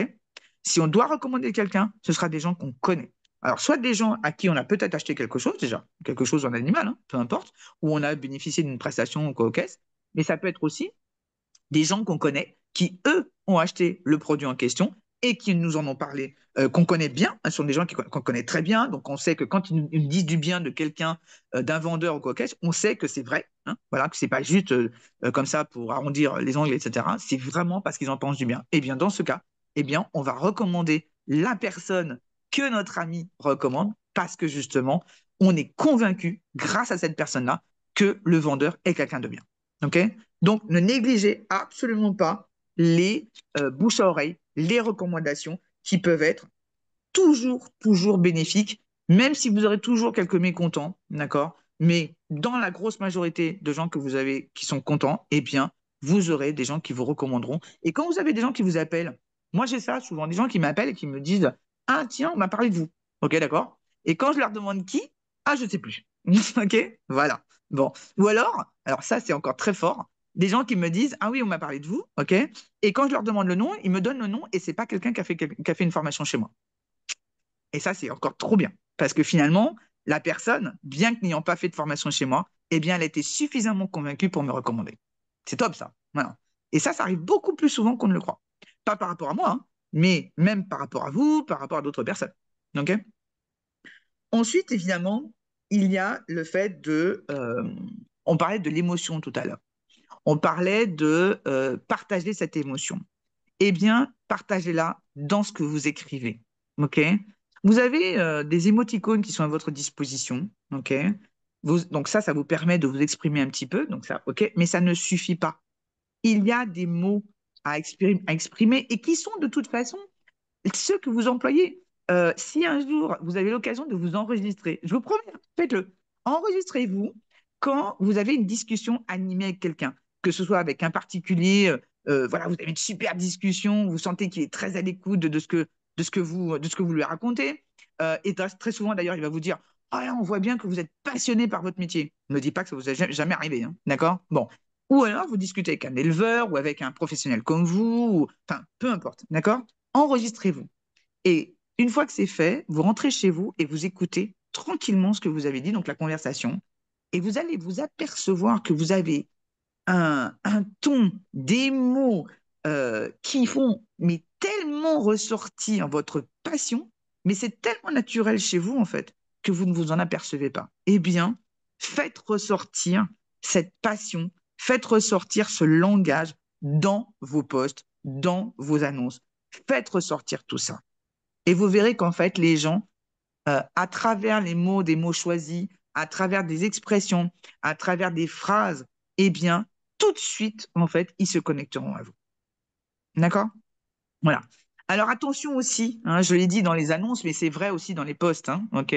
Des mots à bannir. Alors, déjà, parce que, ne serait-ce que pour Facebook, il y a un algorithme qui se promène et qui est paramétré pour supprimer tout post, toute page, même à la limite, à un moment donné, voilà. Pour supprimer en fait toutes des choses qui ne leur plaisent pas. Donc déjà, tout ce qui est des mots qui font suggérer des ventes, des réservations, des disponibilités, tout ça, vous bannissez. D'accord? Bon, des prix, des choses comme ça, tout ça, vous bannissez. Ensuite, il y a des mots ou des expressions du genre recherche toujours sa famille, n'a toujours pas trouvé sa famille, etc. Tout ça, vous bannissez. Tout simplement parce que vous ne faites passer qu'un langage qui dit simplement, ou en tout cas qu'un message qui dit simplement, eh bien, débarrassez-moi de cet animal, je vous le donne et de l'argent avec. OK? Donc, n'utilisez pas ces mots-là. Utilisez autre chose. Utilisez des termes positifs qui montrent en fait que l'animal ou que l'objet ou que la nourriture ou les prestations que vous vendez, eh bien, c'est quelque chose d'extraordinaire et que la personne ne trouvera pas ailleurs ce qu'il aura chez vous. OK? Alors, est-ce qu'il y a des petites questions? Tout le monde m'écoute religieusement depuis tout à l'heure. Est-ce qu'il y a même des anecdotes? Hein, parlez-moi. Dites-moi quelque chose. Tiens, Lise, t'es là. T'es allée Oui, mettre une petite doudoune. T'es allée mettre la oui, petite laine. oui, j'avais froid tout d'un coup. Eh oui, hein, parce que c'est vrai que les températures descendent là, ça y est que ça commence. Est-ce que, donc, toi qui attends une portée, moi j'ai Oui. vu ton annonce tout à l'heure, d'accord? J'ai vu ton post tout à l'heure pour tes chats, pour ça que je t'en parle. Et en fait, bah, ce que j'ai trouvé de bien, c'est que finalement, déjà, tu le fais pas souvent. Déjà. Peut-être parce que déjà, tu n'as pas beaucoup de portée, déjà. Les gens, Rarement. voilà, les gens te connaissent pour ta valeur en tant qu'éleveur, ta valeur en tant que quelqu'un qui s'y connaît, qui a des compétences sur le plan génétique, d'accord? Et tout de suite, ce que j'ai vu, moi, eh bien, c'est des gens qui ont tout de suite, se sont dit, ah là là, Alice, elle a des chatons, waouh, Ben, j'ai été étonnée du nombre de vues qu'il y avait, eh ben voilà, on est d'accord. alors que j'ai mis juste un petit lien comme ça. Exactement, tout à fait. Voilà. Et puis, dans ton message, en fait, tu n'as pas juste dit, moi, ce que j'appelle les termes journalistiques, tu n'as pas juste dit, ah, tiens, j'ai ma petite chatte qui va avoir des bébés tel jour. Non, tu as englobé ça, tu as enrobé ça avec des petits mots, avec quelque chose d'assez émotionnel, même si tu t'en es pas aperçu, mais en tout cas, tout de suite, ça a percuté. Tu vois? Voilà. Oui, C'est ça, vraiment. ça, j'ai vu. Hmm. Et mais tu sais, j'ai rien fait de spécial, Ouais. mais c'est juste que je suis comme ça. Exactement. Mais c'est ça, en fait, que tu vois, que j'essaie de faire ressortir depuis tout à l'heure. C'est un peu comme la pub de McDo, tu sais, venez comme vous êtes. D'accord? Eh Mais bien, oui, voilà, mettez vos posts, écrivez vos posts comme vous êtes, quoi. C'est exactement ça, tu vois? C'est vraiment ça. N'essayez pas de cacher des choses. N'essayez pas d'enjoliver la réalité. Alors, quand je dis cacher des choses, c'est sûr que si vous avez, par exemple, une installation pourrie chez vous, ne les montrez pas, hein. Ça paraît évident. Bon, mais ça, de toute bah façon, non. ça se saura tôt ou tard, hein. Bon, ça, c'est pas. Bon, ça, de toute façon, on peut pas cacher comment dire, trop vite les choses, trop longtemps. Mais en tout état de cause, ne cachez pas ce que vous êtes, les émotions que vous éprouvez à l'instant T. Par exemple, quand je vois des résultats d'expo, d'accord? Bon, les gens y mettent, par exemple, ah tiens, j'ai gagné tel machin, ou j'ai été deuxième, troisième, j'étais super content, etc. Ok, vous êtes content, mais qu'est-ce que ça vous a apporté? Qu'est-ce que vous avez ressenti? Hormis vous avez gagné, vous avez été placé, ok, d'accord? Et, et ce que le particulier veut savoir, c'est qu'est-ce que ça vous a apporté, qu'est-ce que ça va apporter à votre élevage, à peut-être à la valeur de votre génétique, peut-être à la valeur de votre lignée. Enfin, qu'est-ce que ça va apporter, quoi, vraiment. Et quand vous mettez une liste à rallonge de tests, qu'est-ce que ça va apporter aux particuliers, puisque encore une fois, c'est 98 à 100% de particuliers qui vous les achètent. Qu'est-ce que ça va lui apporter à lui? Il y connaît rien. Est-ce que ça veut dire que ces animaux vont son animal va être en bonne santé? Est-ce qu'au contraire, il va passer sa vie chez le veto? Est-ce que... Mais c'est ça qu'il veut savoir. Quand vous parlez du caractère, et encore quand vous en parlez, eh bien, il faut montrer que ce caractère-là, c'est pas le tout de dire, ah, il est gentil, etc. Mais qu'est-ce que ça va apporter à la famille? D'accord?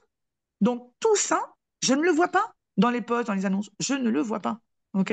Il faut absolument montrer et en tout cas écrire, faire passer le message du bénéfice que la personne aura en achetant soit de l'animal, donc chez vous, et pas chez le voisin, soit si c'est d'autres besoins comme des accessoires, de la bouffe, etc., eh bien, il va falloir montrer que vos accessoires, la nourriture que vous vendez, la pension que vous avez ouverte, c'est-à-dire comment dire, l'environnement que vous allez offrir à l'animal que vous allez prendre en pension, je sais pas moi, l'éducation hein, les prestations d'éducation que vous allez proposer, eh bien, il faut absolument montrer à quel point la personne, elle part d'un point A, elle va arriver à un point B.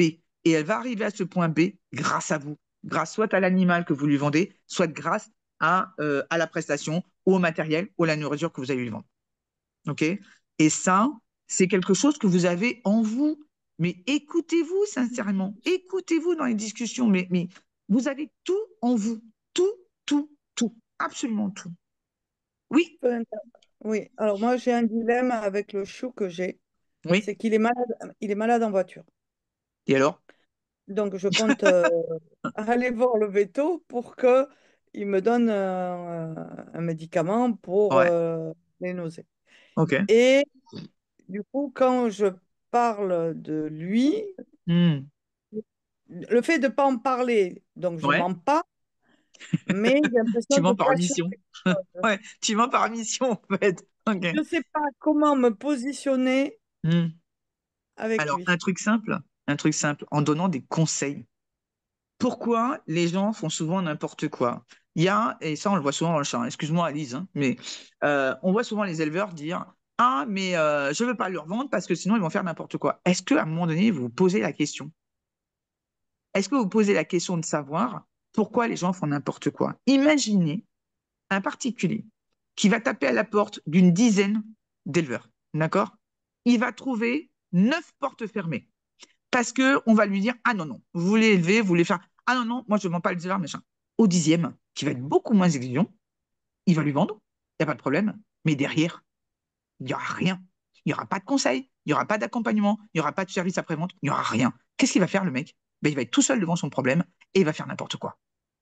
Non, Donc ça, là, mais c'est flagrant, c'est flagrant, flagrant, flagrant.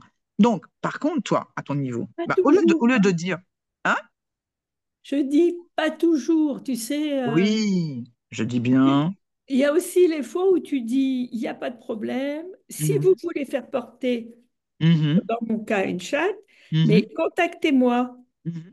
Et je sais par les copains que la Ouais, qu'elle a personne en porté. question a Mhm. dit, est allée. Bon, je m'en fiche, mais Mhm. tu vois, c'est pas Alors, ce qui arrive souvent, parce que beau ça, faire. moi, ça m'est revenu aux oreilles, mais par les propres, même par mes propres adoptants, hein, d'accord, de l'époque. En fait, tu sais quoi? Ils ont peur de déranger. Tu la crois, celle-là? Euh, Donc, bah, j'ai un peu de mal. J'ai un eh peu ben de si. mal parce que, oui, oui, mais les gens en question, quand Mhm, ils attendaient leur chaton, mhm, on échangeait beaucoup. Une fois qu'ils mhm. l'ont eu, ça a été fini.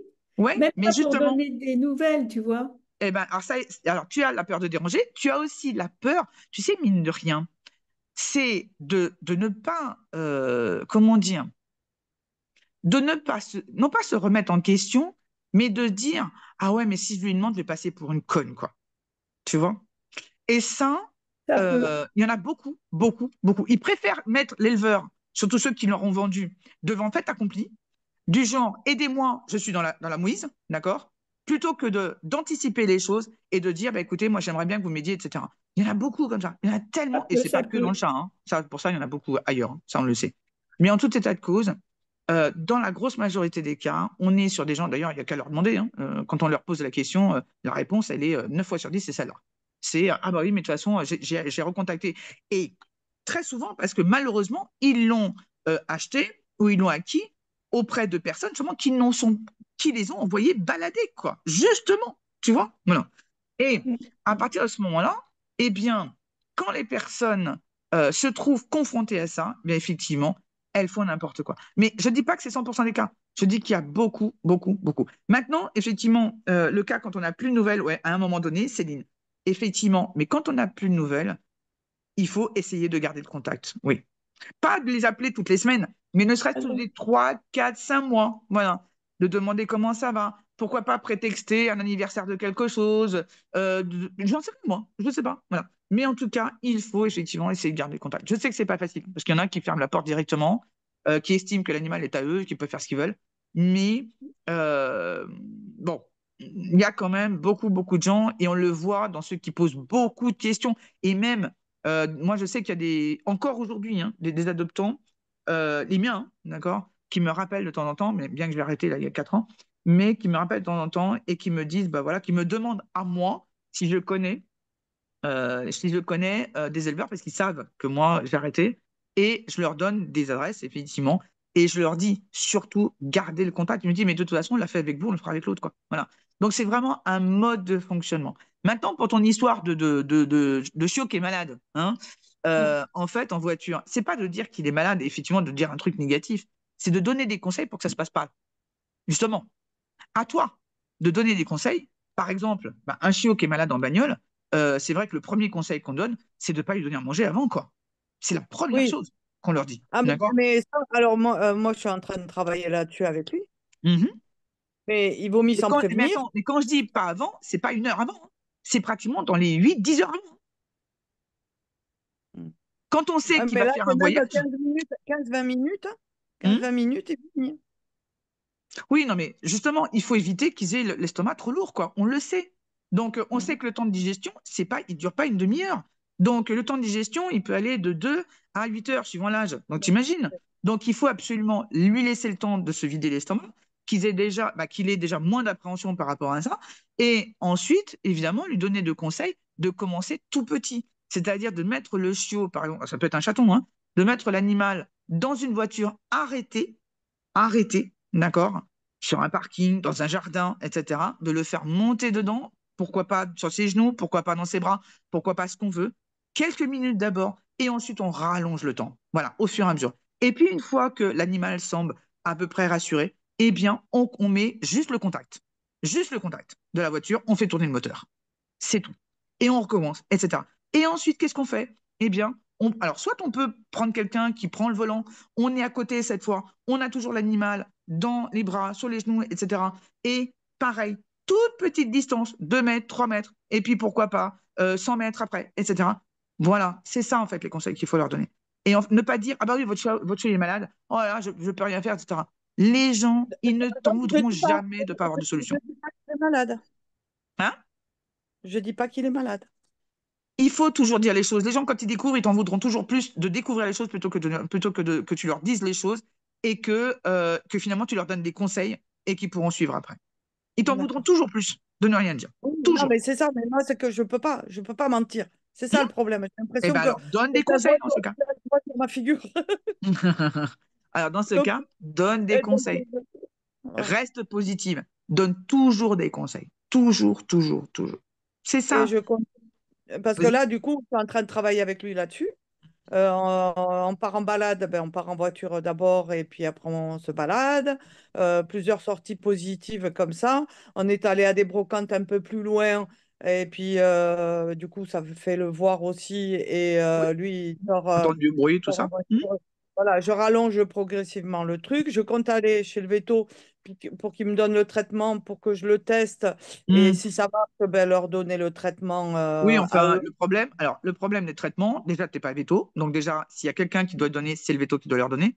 Et puis, surtout, le problème, c'est que les gens, ils disent, ah, bah oui, bah tiens, ça marche. Ils commencent à élever les doses. Et puis après, c'est comme ça qu'on retrouve un chiot complètement amorphe. Donc, non. D'accord? Donc, ça, C'est c'est ça. pas quelque chose que toi, tu peux leur conseiller. C'est vraiment, merci à toi, Myriam. À une prochaine fois. Mais en tout état de cause, ce qui est très Donner des important, conseils par rapport à ce qui marche avec lui. Ouais. Ok. c'est ça. Il faut vraiment donner des conseils qui va, on va dire, transformer la vie en fait de la personne et surtout amener un point positif sur quelque chose qui était négatif au départ. Tu vois, on parlait Mm. d'éducation tout à l'heure. Un éducateur, il va pas dire faites ci, faites ça. Tu vois, il va dire à la personne, il va déjà regarder un petit peu ce qui se passe, il va lui poser des questions, etc. Et il va lui dire en gros, bah, pourquoi pas, hein, essayer ça. Moi, je pense que ça va être ça, etc. Parce qu'il a tel ou tel comportement. Voilà. Et donc, il va lui donner des conseils. Il va lui demander éventuellement de tester un ou deux trucs pour voir si ça fonctionne. Parce qu'évidemment, un chien, surtout en éducation, c'est des boutons, hein, ok. Bon, sur lesquels il faut appuyer, il faut tester. Bon. Et à partir de là, eh bien, il va y aller progressivement. Tu vois? Donc, et c'est Mm. vrai pour tout. Donc, les conseils qu'on peut donner en tant qu'éleveur, que ce soit de chat ou de chien, sont extrêmement importants, mais évidemment, et d'ailleurs Alice, tu le soulignais, à condition que la personne écoute. Oui, Eh oui, ça on aussi. est d'accord là-dessus, hein. Ça c'est sûr et certain. À condition que la personne écoute. Tout à fait. Oui. Après, j'ai une autre anecdote, c'est que j'ai eu il y a un mois de ça, Mhm. un monsieur qui m'a appelé. On est resté Mhm. 1 heure au téléphone Mhm. Que ce soit moi ou lui, il me disait que voilà, il hésitait. Ça faisait 2, 3 ans qu'il voulait acheter un chien, mais il avait peur parce qu'il trouvait pas l'éleveur et tout ça. Mhm. Et il m'a dit que voilà, qu'il aimait beaucoup comment je fonctionnais et tout ça, comment j'élevais mes chiots.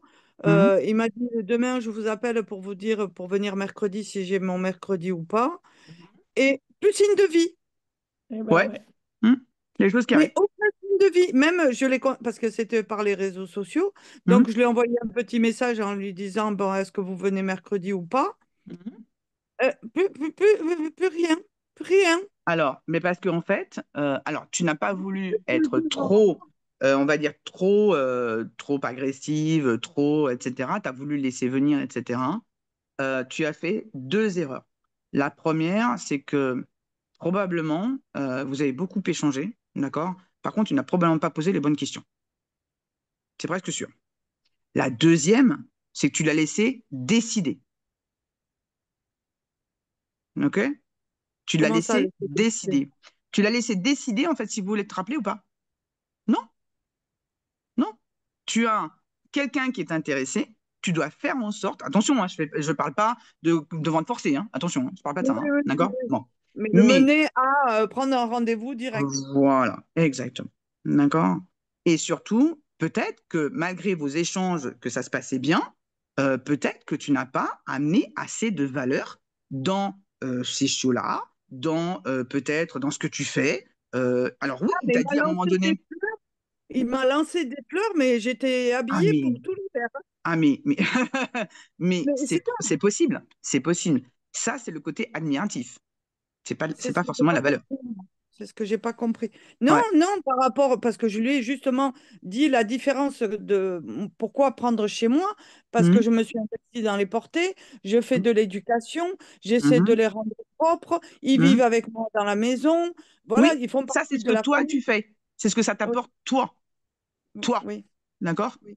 À aucun moment, dans ce que tu me dis, tu ne lui Je as lui ai dit, dit ce que ça j'ai va apporté. t'apporter ça et ça. Oui. Ça va vous Mais ça, c'est apporter ça pas et ça. Tu vois compliqué, le truc? mais ça, c'est plus compliqué à... Oui, C'est plus mais compliqué. ça s'apprend. Ça s'apprend. D'accord? C'est d'avoir le réflexe et pourquoi pas écrire des choses, c'est-à-dire peut-être, tu sais, quelquefois, tu as quelqu'un qui est au téléphone, pourquoi ne pas dire les choses, on va dire, les plus basiques et ensuite faire un mail, pourquoi pas, ou un MP, ou un texto, quoi qu'est-ce, en expliquant ce que tu fais, en mettant des liens, pourquoi pas, bah, sur des témoignages, des gens qui ont acheté des choses chez toi. Ça aussi, je ne le vois pas. Combien j'ai d'éleveurs qui me disent, ah bah oui, mais, etc. Mais mettez des liens vers des témoignages de gens. Faites des copier-coller de témoignages de gens qui sont venus et qui ont été contents. Mm. D'accord? Il y a tellement de choses à faire dans la communication. Tellement, tellement, tellement. Oui, c'est vrai que c'est du taf. Bien sûr que c'est du taf. D'accord? Ça, Mais, le tas, ça ne me dérange pas parce que j'ai refait tous les conseils que vous avez donnés là, j'ai hum, refait tout mon site, j'ai tout. hum, J'ai toujours parlé dans l'émotionnel. Après, mon métier où j'étais a fait qu'il a fallu que je me coupe de cet eh ouais, bien émotionnel-là. sûr. Et là, Hum, j'ai refait toutes les annonces dans l'émotionnel, comment ils hum, sont et hum. tout ça, les familles que je recherchais pour eux, Ça, lequel. c'est pareil. Tu vois, tu fais, c'est toi. Voilà. C'est toi dans ce que tu veux. Tu vois, il faut absolument que tu te replaces dans la peau du particulier. Qu'est-ce qu'il veut, lui? Qu'est-ce qu'il recherche, lui? Comment il va se sentir, lui? Tu vois ce que je veux dire? C'est vraiment différent. Il faut comprendre à un moment donné que ce n'est plus vous. Comment dire? C'est pas un problème de décision, puisque c'est toi qui décides, puisque je te l'ai dit tout à l'heure, c'est toi qui décides justement au niveau donc pas de la vente en tant que telle, mais de l'approche, tu vois? Voilà. Mais par contre, si tu veux que l'approche fonctionne, il faut que tu te mettes à sa place et plus du côté de l'éleveur. C'est ça le problème. Il n'est pas ailleurs. Il n'est pas ailleurs. Une fois que tu as compris que, alors je vais dire une bêtise, tu vends du Spitz par exemple. Donc on sait que c'est un chien qui est tout petit, donc qui n'est pas forcément fragile, mais il faut faire attention quand même. C'est un chien qui a beaucoup de poils, d'accord? Bon, les gens sont souvent arrêtés par l'entretien de la fourrure. OK? Pourtant, Souvent. une OK? facilité. Bon. Hein? C'est d'une facilité pourtant. Et tu vois, tu le dis. Ah oui, Mais parce qu'on mais en parle. Parce qu'on en parle. Est-ce que tu le dis ailleurs? Non. Voilà, J'en ai jamais parlé encore de l'entretien. voilà. Et ben voilà. Tu vois? Et ce message-là, qu'est-ce que tu vas faire passer en disant que l'entretien est facile, etc. Eh bien, tu vas lui faire passer les messages comme quoi la personne qui va acheter les choses chez toi, elle va pas passer des heures à le brosser toute la journée. Et surtout qu'il ne va pas avoir des nœuds au bout de 3 semaines parce qu'il aura eu un peu de moins d'entretien. Tu vois ce que je veux dire? Ouais, J'ai eu une Shetland, j'ai croisé 2 Spitz, hein, donc je connais la fourrure de ce côté-là, ça va. Tu vois ce que je veux dire? ouais, ouais, Voilà. non, mais c'est des chiens en 5 minutes, un coup de Ouais, tous brosse. les 15 jours, 3 semaines, ouais, je me souviens. Tout à fait. Et ils sont auto-nettoyants en plus. Quoi. Exactement. On est d'accord. Il y en a beaucoup qui font un truc sur le shampoing du Spitz, qu'il faut le laver tous les mois, le machin. C'est du pipeau, ce C'est truc. ça. Parce que moi, On est d'accord. je ne l'ai jamais lavé. J'ai Mais un voilà. radio qui vient du Eh ben, Spitz. eh ben, tu vois, tu nous dis Mm. ça à nous. C'est à Ah, et eux c'est qu'il ça faut le que je dire, dois dire. tu D'accord, vois. ok. Et Mm. c'est vrai pour tout. Ça peut être pour la nourriture, ça peut être pour l'éducation, tu sais, la prééducation. Qu'est-ce que tu fais quand tu gardes justement un chiot plus longtemps? Qu'est-ce que tu fais avec lui? Est-ce que tu le prépares à quelque chose? Est-ce que... Dis-le, quoi. Et ça, Tu je vois? le dis. J'ai fait des vidéos sur TikTok où je leur apprends les Alors, petits. le gros problème sur TikTok, c'est on peut pas mettre beaucoup de choses. Mais par contre, quand tu mets tes posts sur Facebook, par exemple, tu peux faire un vrai post, d'accord? Explique ce que ça va faire comme avantage pour le particulier. Qu'est-ce que le fait que tu le préduis, par exemple, que tu l'habitues au collier à la laisse, par exemple, ok? Bon, tu le dis, ok, d'accord. Mais quel bénéfice il va en tirer? C'est pas juste de dire, ah oui, tiens, mais il est habitué à la laisse au collier, ok, d'accord. Et après? Donc, le poste, quelque part, je dois dire, voilà, Voltaire, je sais même pas comment commencer ce truc. Ah, ben voilà, ben c'est Vous pour allez ça. avoir vous allez avoir un chiot qui est déjà éduqué, qui va vous faciliter. Ouais, C'est je pour sais ça. pas comment dans ce Bah, sens-là. c'est pour ça que je fais des formations, tu vois, c'est à cause de ça. La formation que je fais sur la communication et sur, alors il y en a une sur les réseaux sociaux, il y en a une autre sur la communication de façon globale, hein. Donc celle-là, effectivement, elle est très intéressante parce qu'elle voit, enfin, elle montre de façon globale tout ce qu'il faut faire pour communiquer correctement, d'accord? Et évidemment, je mets plein de petites choses comme ça. Je mets bah, justement comment tourner les phrases, comment aborder les choses, comment ne pas dire des choses négatives, comment animer une page. Les gens, très souvent, ils mettent, je le disais tout à l'heure, plein de photos de chiots, de chatons, machin, etc. Il n'y a rien d'autre. Ne jamais oublier que la personne qui vient sur votre page, elle vient parce qu'elle aime ce que vous faites. Elle vient pas pour acheter. Facebook et les réseaux sociaux. Donc, ne jamais oublier que c'est un réseau social, pas de vente, social. Ça aussi, j'ai du mal à me livrer, moi. Mais oui, mais en fait, c'est ça. Les gens, ils viennent parce qu'ils s'intéressent à ce que tu fais. Et si tu mets que des photos de chiots, chatons, etc., mais ça ne les intéresse pas. Ce qu'ils veulent savoir, c'est comment tu vis ton élevage, comment tu vis au quotidien tes bébés. Quand je vois souvent, ah tiens, j'ai une portée, ouais, ok, d'accord, il y a tant de mâles, tant de femelles, telle couleur, ça. Mais on s'en fout. Ah non, moi, je mettais des petites vidéos, des photos des bébés qui tétaient, D'accord, euh, mais hormis ça, tu as mis quoi? Est-ce que tu as mis un commentaire? Et qu'est-ce que tu as mis comme commentaire? Tu vois? des commentaires, des conseils. Par rapport au Spitz, il y a tellement Il y a de... tellement de choses sur le chien, le chat. Tellement, tellement, tellement, Oui, tellement. et je faisais des posts sur ben, le Spitznain, ben, le Poméranien, ben, le Poméranien, c'est le Spitznain, plein de Mhm. petits trucs comme ça, parce que les gens, ils sont persuadés de tellement de conneries. Oui, oui, tout à Voilà. fait. Et Tout à fait. d'essayer de remettre les choses Et bien ça, tu vois, c'est dans... quelque chose. Et tu vois, moi, je le fais pour les gens qui connaissent mon groupe amical des éleveurs et professionnels canins et félins. Eh bien, ils savent que je fais un thème par jour. Mm. Voilà. Ouais, mais Et donc, après, ça, c'est compliqué mais d'avoir bien un thème. sûr que non, c'est pas compliqué. Bien sûr que non. Je viens de le dire. Il y a tellement, tellement de sujets, hein, Lise. Il y a tellement de sujets. Enfin, je veux dire, tu tapes sur Google, tu tapes chien ou chat, regarde la planquée de trucs sur lesquels tu peux parler, quoi. Enfin, je veux dire, c'est un truc sans fin que l'animal de compagnie, sans fin. D'accord? Et après, n'oubliez pas qu'on a un truc quand même vachement bien qui s'appelle l'intelligence artificielle, donc ChatGPT. Donc, si vous Ah, je avez. l'adore, Ah, je moi aussi. l'adore. Je ne vis plus sans ça. Et en fait, ça permet non pas comment dire, de écrire des choses à ta place à toi, mais ne serait-ce que de passer le syndrome de la page blanche. Tu sais, on a du mal à démarrer. Tu sais, on a du mal à démarrer un En train de sujet. Voilà, voilà, c'est souvent ça. le Voilà. dessin. Je vais essayer de lui demander de me tourner le truc pour que moi je vois. C'est ça. Ben, moi, ça m'arrive, hein. Ouais, ça m'arrive, bien sûr. Et c'est juste au démarrage en général. Après, une fois que j'ai le truc, après, ça va, tu vois. Donc voilà, il y a Comprennent comment tellement, tellement tourner de le choses. truc. Il y a Il faut. tellement, tellement de choses comment dire, il faut en parler aux gens. Les gens viendront un peu comme un feuilleton. Les gens, plus on leur donnera des infos qui seront périodiques, hein, donc toutes les semaines, etc., plus ils auront envie de revenir pour savoir. Et plus on leur donnera des informations où ils auront l'impression d'apprendre des choses, eh bien, plus ils reviendront. Et s'il y a bien quelqu'un chez qui ils auront pour acheter le chien, le chat, ou pour utiliser. Ah oui, Gemini, c'est pas mal aussi. Pour utiliser, comment dire, on peut utiliser une presta, acheter de la bouffe ou quoi, qu'est-ce, c'est chez vous qu'ils viendront, c'est pas chez le voisin. Parce que toutes les informations que vous allez donner, en fait, ils donneront confiance. Je ne parle pas de quelqu'un, comme tu disais tout à l'heure, de quelqu'un qui va t'appeler pendant 2 heures au téléphone, qui va te demander plein d'infos, puis qui va aller acheter ailleurs.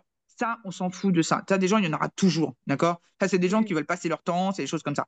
Et, et encore, c'est pas sûr qu'on les retrouve pas 6 mois, un an après, qui vont rappeler pour dire que. Dans tout état de cause, quand on le fait par écrit, quand on le fait délibérément, volontairement, en communiquant, eh bien, les gens viennent. Et ne pas oublier, évidemment, quand on a une page, par exemple, une page Facebook, eh bien, on la met sur son mur perso toutes les semaines, tous les 15 jours. On met le lien de la page en disant, ah tiens, il y a des nouveautés, allez voir ce qui se passe, abonnez-vous, etc. Vous avez une chaîne YouTube, pareil. Voilà. N'hésitez pas à remettre dans vos actualités de votre mur perso les choses justement qui sont récurrentes et surtout quand vous voulez avoir des amis, des abonnés, ce que vous voulez, il faut absolument les remettre. N'oubliez pas que les posts, c'est quelque chose qui disparaît pratiquement dans les 2-3 heures. Donc, il faut absolument remettre les choses en route. Même des choses que vous avez mis peut-être il y a 3 semaines, un mois, remettez-les si vous savez que ça peut être important. N'oubliez pas que vous avez Facebook qui vous remet des posts tous les ans. Là, j'ai mis un post l'autre jour, hier, je crois, qui était paru il y a 2 ans, hein, sur le truc. Qu'est-ce que je vais pouvoir raconter comme connerie aujourd'hui? Voilà. Bon, bah, j'ai trouvé ça vachement bien. Je l'ai remis. Voilà. Donc, voilà. Des trucs qui amusent la galerie, ça détend l'atmosphère, des choses qui éduquent, des nouvelles, des témoignages, des informations sur la race ou sur l'activité, l'éducation, le toilettage. Il y a tellement, tellement, tellement, tellement de choses à raconter. Tellement, tellement, tellement. Une Je veux autre dire, question. hein? Est-ce qu'on peut mettre alors, par exemple, moi, ma chaîne, elle a fait une césarienne. J'en Mhm, ai jamais parlé sur les réseaux sociaux. mhm. Euh, Parce que je vois, il y a des éleveurs sur les réseaux sociaux, ils racontent tout. Oui, non, faut pas tout raconter. Mais il faut raconter des choses, en fait, qui font partie de la vie de l'éleveur, pas de la vie perso, de la vie de l'éleveur. Raconter qu'il y a eu une césarienne, c'est important. Et surtout de la façon dont tu le dis, tu as eu une césarienne, oui, et toujours le positif. Alors, alors sauf si malheureusement, comment dire, les petits n'ont pas survécu, mais tu peux quand même, en espérant que ça se soit bien passé, évidemment, tu peux dire un truc du style, oui, on a perdu les bébés, mais la chienne va bien ou la chatte va bien, c'est le principal. Tu vois? Nos doutes, nos doutes sur l'élevage, quoi, Ça peut être ça, ça peut être ça. Des pistes de réflexion, des débats, ça peut être n'importe quoi, bien sûr, bien sûr. En fait, toutes les questions que vous posez, vous, que vous soyez éleveur, que vous soyez prestataire, que vous soyez vendeur de matériel, de biens physiques, etc., tout ce qui vous pose question, tout ce dont vous avez envie de discuter et que finalement, vous avez l'impression que vous n'en discutez qu'avec vos pairs, hein, PAIRS, mais alors que ça intéresse énormément de monde, quoi. Énormément de monde.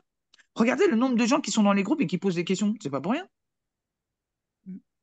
Quand vous prenez, alors pas un groupe comme le mien, l'amical, où moi, de toute façon, c'est ouvert que aux futurs éleveurs, éleveurs qui sont actifs, ou les futurs pros et les proactifs, mais dans des groupes dédiés, soit à une race, soit à un type, ou soit à une activité, etc., regardez le nombre de particuliers qu'il y a dedans, quoi.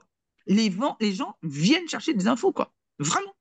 Et on peut prendre un truc sur le jardinage, on peut prendre un truc sur les casseroles, ce sera exactement pareil. Sur les recettes de cuisine, ce sera exactement pareil. Le nombre de professionnels qu'il y a dans ces groupes-là est minime par rapport au nombre de particuliers qui viennent chercher des infos. C'est ça, en fait. Donc, ouais, ces un livre infos-là, bleu. hein, Il faut que je me livre plus. Et j'ai tendance à... Et pas mettre 3 pages. Une dizaine de Ah lignes non. suffit largement. Mm. Une dizaine de lignes. L'important, c'est de faire passer l'émotion, faire passer la charge émotionnelle. Que ce soit quelque chose qui est grave, que ce soit quelque chose qui est super sympa, que ce soit quelque chose qui fait rire tout le monde, quelque chose qui est tendre, je ne sais pas. Il faut absolument faire passer l'émotionnel. Les gens ont besoin aujourd'hui comment est-ce qu'on dit, de s'identifier en fait à la vie de l'éleveur. Et quand c'est un éleveur, mais ça va être aussi à la vie de celui qui fait de la pension, de celui qui fait de l'éducation, etc. Ils ont envie de comprendre les choses. Et celui qui ne veut pas comprendre, de toute façon, il n'achètera jamais chez vous. Donc c'est pour ça que baisser les prix, ça ne sert à rien. Ça ne sert à rien. Que ce soit des prestats, que ce soit de la nourriture, que ce soit des accessoires, que ce soit des animaux, baisser les prix ne sert strictement à rien. D'accord? Ça, c'est vraiment, vraiment important à comprendre. OK? Mm. Donc ça, j'espère en tout cas il y a eu des choses qui sont passées, hein, des messages qui sont passés. Oui. OK?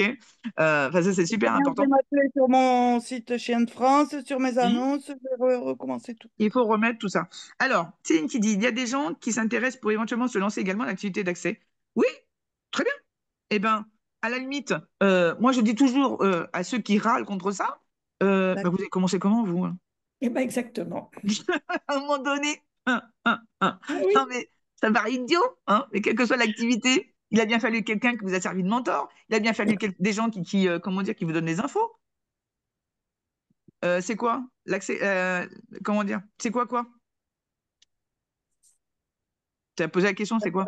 J'ai pas compris le message. Céline, t'expliques? Elle va répondre. Donc, en fait, le but de cette vidéo aujourd'hui, c'est de vous faire comprendre, en fait, que les choses que vous faisiez donc avant le Covid, c'est terminé. Et voilà, il faut juste bien informer les personnes qui veulent se lancer. Exactement. On est d'accord. OK? Voilà. Il faut, en tout cas, ceux qui veulent. Voilà. Ceux qui veulent pas, ben, ils dégagent, quoi. Le problème est réglé, quoi. Voilà. On perd pas de temps avec des gens comme ça. OK? Mais ceux qui veulent savoir, ceux qui veulent apprendre, et moi, je le vois dans les formations, je le vois tout de suite des gens qui veulent apprendre et d'autres qui veulent pas. Ben, je ne vais pas perdre du temps avec eux. Ils veulent pas, ils veulent pas. On va pas leur mettre le couteau sous la gorge. Voilà. Je veux dire, et c'est vrai pour tout. Que ce soit de la vente de quelque chose, que ce soit d'une formation, que ce soit apprendre à conduire, j'en sais rien, moi. Je sais pas. Il y a des gens qui veulent apprendre, des gens qui veulent s'investir, et d'autres qui veulent pas. Ben, ok, on n'est pas là pour sauver toute la misère du monde. Donc ceux qui veulent pas, ben, ils veulent pas. À un moment donné, ben, peut-être qu'ils se réveilleront et puis qu'ils viendront, ils diront, ah oui, quand même, bon, j'aurais dû, bon, bah, allez, je me lance, peut-être que 6 mois, 1 an, 2 ans après. J'en sais rien. Il faut laisser aux gens faire leur petit bonhomme de chemin.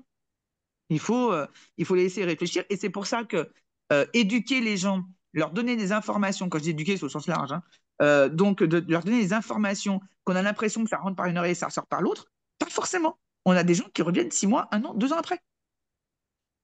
Que ce soit pour acheter un animal, que ce soit pour faire quelque chose, pour acheter un truc, peu importe quoi. Ça, c'est super, super important, quoi. D'accord? Il y a beaucoup de préjugés sur les éleveurs de non-lof et non-louf, oui, tout à fait. Oui, alors ça, c'est encore une autre discussion, hein, d'accord? Mais effectivement, il y a, comment dire, bah, de toute façon, c'est le préjugé qui traîne depuis un certain temps. Aujourd'hui, ceux qui ont un petit peu plus d'intelligence, on va dire ça comme ça, réfléchissent au fait que, ben, il y a quand même beaucoup de races aujourd'hui qui ne sont pas encore reconnues, qui sont en voie de reconnaissance, et donc il faut d'abord faire de la sélection pour pouvoir les faire reconnaître, hein, et pas l'inverse. Mais encore une fois, ça, c'est une autre discussion. Mais qu'il y ait des gens qui font du no-love, eh bien, mettez en valeur non pas des lignées que vous n'avez pas, hein, c'est-à-dire des pédigrés que vous n'avez pas, mettez en valeur le reste. Il y a tellement de choses, quoi. Tellement. Oui, en plus, effectivement, il y a tout, hein, que ce soit du lof ou pas lof, louf ou pas louf, hein, ça c'est clair. Hein. Voilà, eh bien, n'aie pas peur d'en parler, ok? Que tu fais du non-love. Dans ce cas-là, prends les choses de façon positive, regarde les choses positives que tu peux dire sur la race en question, enfin sur le type en question, parce que c'est pas une race. Et dans ce cas-là, eh bien, attache-toi sur d'autres choses qui sont peut-être, enfin même certainement beaucoup plus importantes. Regarde le nombre de gens. Moi, je sais que j'ai élevé pendant 30 ans, allez, en faisant une moyenne, allez, j'ai dû vendre une dizaine de chiots par an, donc 30 ans, voilà, ça fait 3 000, quoi. Voilà. Non, oui, c'est ça. D'accord? Si, Bon, si. non, dizaine. C'est ça. 3 000 sous. Bon, ça paraît énorme, mais il y a eu 30 ans quand même, hein, en Ah passant. oui, c'est Donc, pas. et donc, à partir de là, si j'avais pas envoyé les LOF, mais à 95% des gens, ils ne me les ont jamais, jamais réclamés, quoi. Donc, ça veut bien dire que les gens, quand je dis qu'ils achètent un projet de vie, combien il y a des éleveurs qui disent ah bah oui, mais ils s'en foutent du pédigree, ils s'en foutent de ci. Mais bien sûr qu'ils s'en foutent du pédigree, ils s'en foutent de ci, ils s'en foutent de ça. Ils achètent un projet de vie, ils achètent un animal qui va transformer leur vie. Donc, qu'il ait un papier ou pas, ils s'en foutent comme de l'an 40. Les gens qui vont s'attacher au papier, c'est des gens qui ont en général une petite idée dans la tête. Derrière la tête, ça veut dire pourquoi pas une confirmation, pourquoi pas d'élevage, et même sans le dire. Et dans ce cas-là, ben, effectivement, là, on peut subodorer qu'il y a quelque chose. Mais, enfin, je veux dire, moi, le nombre de gens qui n'ont jamais réclamé le LOF ou quoi au caisse, c'est clair. Hein.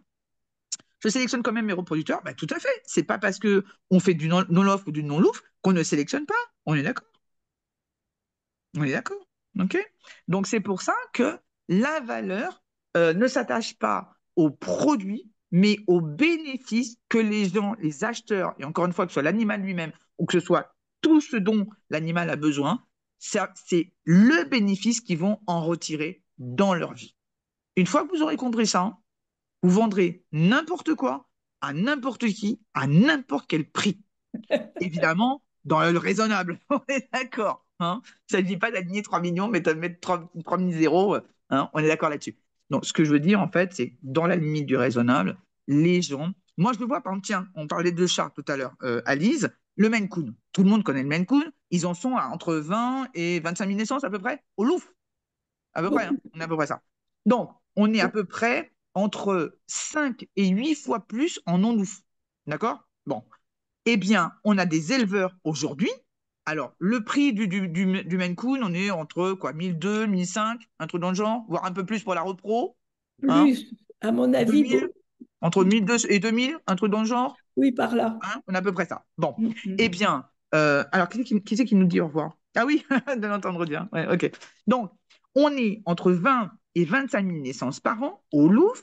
On est entre un prix de 1200 à 2000 euros. On a pris une grosse fourchette, hein, exprès. Et en fait, moi, je connais des éleveurs de Maine Coon qui vendent leurs chatons entre 5 et 10 000 euros. Voilà. Et ils les vendent. Et ils ont une liste d'attente colossale. Voilà. Donc, à partir de ce moment-là, ça veut dire qu'ils ont compris, non pas comment arnaquer les gens, hein, c'est bien, c'est pas le but, mais ils ont compris quelle était la valeur de leur chat. Alors, ils ont certainement appuyé sur un truc. Peut-être qu'ils ont un truc en particulier, hein, j'en sais rien. Ça peut être une couleur, ça peut être n'importe quoi. Mais en tout état de cause, ils ont compris que les personnes, quand on met en avant la valeur en question, peut-être le tout petit truc en question, eh bien, les gens achètent, quoi. Alors, ils vont peut-être acheter pendant un certain temps. Peut-être parce que je sais pas, moi, dans 10 ans, la personne qui fait que ce petit truc-là, ou ils sont peut-être que 2 ou 3 à le faire, bah, peut-être qu'ils seront une centaine à le faire en France dans 10 ans, et que finalement, bah, la personne qui les vend aujourd'hui 5 à 10 000 euros, peut-être qu'elle les vendra pas à ce prix-là. C'est possible, d'accord? On n'est même pas sur de la mode, on est sur de la rareté. Et on n'est pas sur de la rareté sur quelque chose qui n'existe pas. On est sur de la rareté, sur la mise en valeur des choses. OK? D'accord? Il y en a des gens qui font du love sans faire de sélection. On est tout à fait d'accord. OK? Bon, le sujet n'est pas ça aujourd'hui. D'ailleurs, ça pourrait être un sujet de débat. Est-ce que ça vous intéresserait d'avoir un sujet de live sur justement les avis entre love, pas louf, etc. Ça vous branche? Alors, moi, ça me brancherait parce que je suis contre le non-lof Sur des races pour, reconnues? pour des... Alors, oui, par exemple, dans le Spitz, il y en a Hmm, beaucoup qui font du non-lof, le merle, les couleurs qui n'étaient hmm. plus, qui ne Exotique. sont pas... Ouais. Hmm, Voilà. Ça me dérange pas tant qu'on travaille correctement. hmm. Comme Céline qui dit qu'elle sélectionne, il y a les tests de santé faits et tout ça, là, moi, et pour des Y a aucun races qui ne problème, sont pas bien sûr. encore reconnues, ça ne me pose aucun problème. Par contre, ceux qui font du Bah, non-lof, Kiki sur Mirzette, des conneries comme ça. et qui font du n'importe quoi, qui Hmm, font comme beaucoup de lof, parce que je hmm. vois beaucoup de lof qui ne font aucune sélection, qui Exactement. ne cherchent pas les tests de santé, ils s'en foutent comme l'an 40, Hmm. et qui vendent à des prix catastrophiques. Exorbitant, bien sûr. Hmm. Donc, c'est pour ça que je dis l'off ou non l'off. Il y en a qui font des conneries dans les deux sens. Oui, Moi, complètement. Oui, je d'accord. suis contre ces gens-là. Les gens qui Alors, vont... après, encore une fois, c'est pas le sujet, mais par contre, effectivement, comment dire, ça amène tout de suite le débat qui rentre dans notre sujet sur la communication et qui fait qu'on a toujours l'impression que ceux qui vendent du non-love vendent toujours mieux que ceux qui vendent du love. Ça, c'est vrai. C'est vrai qu'on est dans ce débat-là. Et ça aussi, c'est quelque chose qu'il va falloir oublier, hein, parce que ce n'est pas vrai.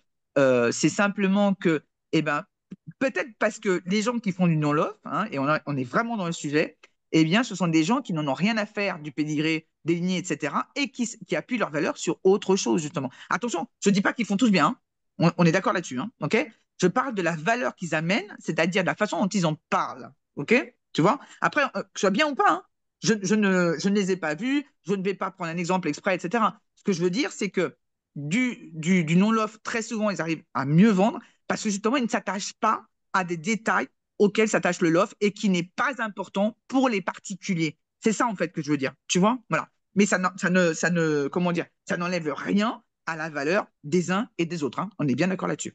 OK? Voilà. Bon, bah, en tout cas, écoutez, je vous prépare ça. Pourquoi pas?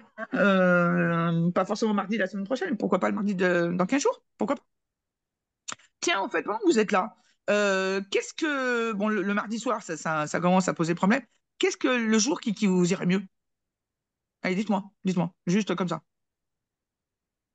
Alice? Bah, moi, ça me dérange pas, à part les week-ends où on risque de... Ouais, les expos et tout ça. Hmm. les restos, ou même si on a des soirées avec la famille et tout ça, Ouais, ça risque c'est vrai. de pas Oui, être pour les grave. zooms, Céline. Ouais, tout à fait, pour les zooms. Oui, oui, donc, Alice? Moi, ça me dérange pas. Ok. Moi, Alice, t'as une idée? la plupart du temps, pardon, euh, les jours de la semaine en général, ça me va, Hmm. mais du lundi au jeudi, D'accord. Bon, on est mardi soir. C'est bien. Ok. ça me va. Mardi soir, ça me va. Bah, quand t'es pas parti à Pétaouchnok, hein, parce que quand t'es Je pas ne parti au vois pas, Canada ou je sais pas où. mais je vois pas du tout de quoi tu parles. Et alors, pas du tout. J'adore. Jennifer, tu peux nous dire? Elle est où? Jennifer? Elle est là? Elle éteint son micro. Catherine, est-ce qu'elle peut nous parler? Nous donner un avis? Laura, toi, peu importe. Ok. C'est peut-être l'heure alors. Est-ce que c'est un peu tôt? Est-ce que c'est un peu tard? Ah Éventuellement? non, l'heure, elle est bien, moi, je trouve. Elle est bien, 19h? Peut-être un peu plus tôt, mais après, il y en a qui finissent à 7 heures le boulot. Bah, Bah c'est oui, ça, c'est par ça. rapport au boulot, quoi. 19h, c'est bien aussi, Céline. Ok. Alice aussi? 19h, c'est bien? Alors, Oui, moi, il y a un ça me truc, va. Hmm. la dernière, je l'ai ratée parce que j'ai pas noté sur mon agenda. Ouais, c'est pas Et grave. je n'avais pas vu le poste remonter. Je l'ai vu, Hmm. et ben, la réunion était en train de se terminer. C'est pas grave, de toute façon, il y a le replay si Oui, t'es j'ai allé le voir? regardé le replay. Ok, Oui, super. oui, je l'ai vu, je l'ai vu. Ok, Euh, très bien. mais c'est pour ça que j'avais modifié mes annonces. Non, parce que j'étais en train de demander si j'allais pas faire ça dans l'après-midi, si j'allais pas faire ça un samedi ou un dimanche, ou je sais pas. Enfin, je sais jamais. Je sais jamais. C'est vrai que c'est compliqué, hein. C'est compliqué. Ah, Ok, moi, un week-end, ça va être compliqué. ok, Jennifer. Donc toi, pour toi, peu importe. Ok, d'accord. Bon, écoutez, si vous n'avez pas plus de questions, c'est génial. Merci Céline pour la participation aussi, d'ailleurs tout le monde. Merci pour votre participation. Je vais enregistrer donc le Zoom et puis je le mettrai sur Orbit, hein, comme je dis souvent, sur YouTube. Et dès qu'il il est prêt, en général, bon, c'est une petite demi-heure. Dès qu'il est prêt, je mettrai le lien sur les groupes, sur mon mur, tout ça. Comme ça, vous pourrez regarder le replay. Hein? OK? Ça marche? Si, Merci beaucoup. Bon, bah, c'est super. Merci à vous. Au revoir Et tout le puis, monde. à une prochaine. Et puis, peut-être dans 15 jours, peut-être pour le gros débat. Je vais le On marquer va, dans mon agenda de suite pour pas ouais, on va l'oublier. secouer les chaumières. Ça va être quelque chose. OK. Allez, je vous souhaite une très, très bonne soirée à tous. Je vous embrasse. Et puis, prenez bien soin de vous, hein. Et puis, à bientôt. Au revoir bonne tout le monde. soirée. Salut. Salut.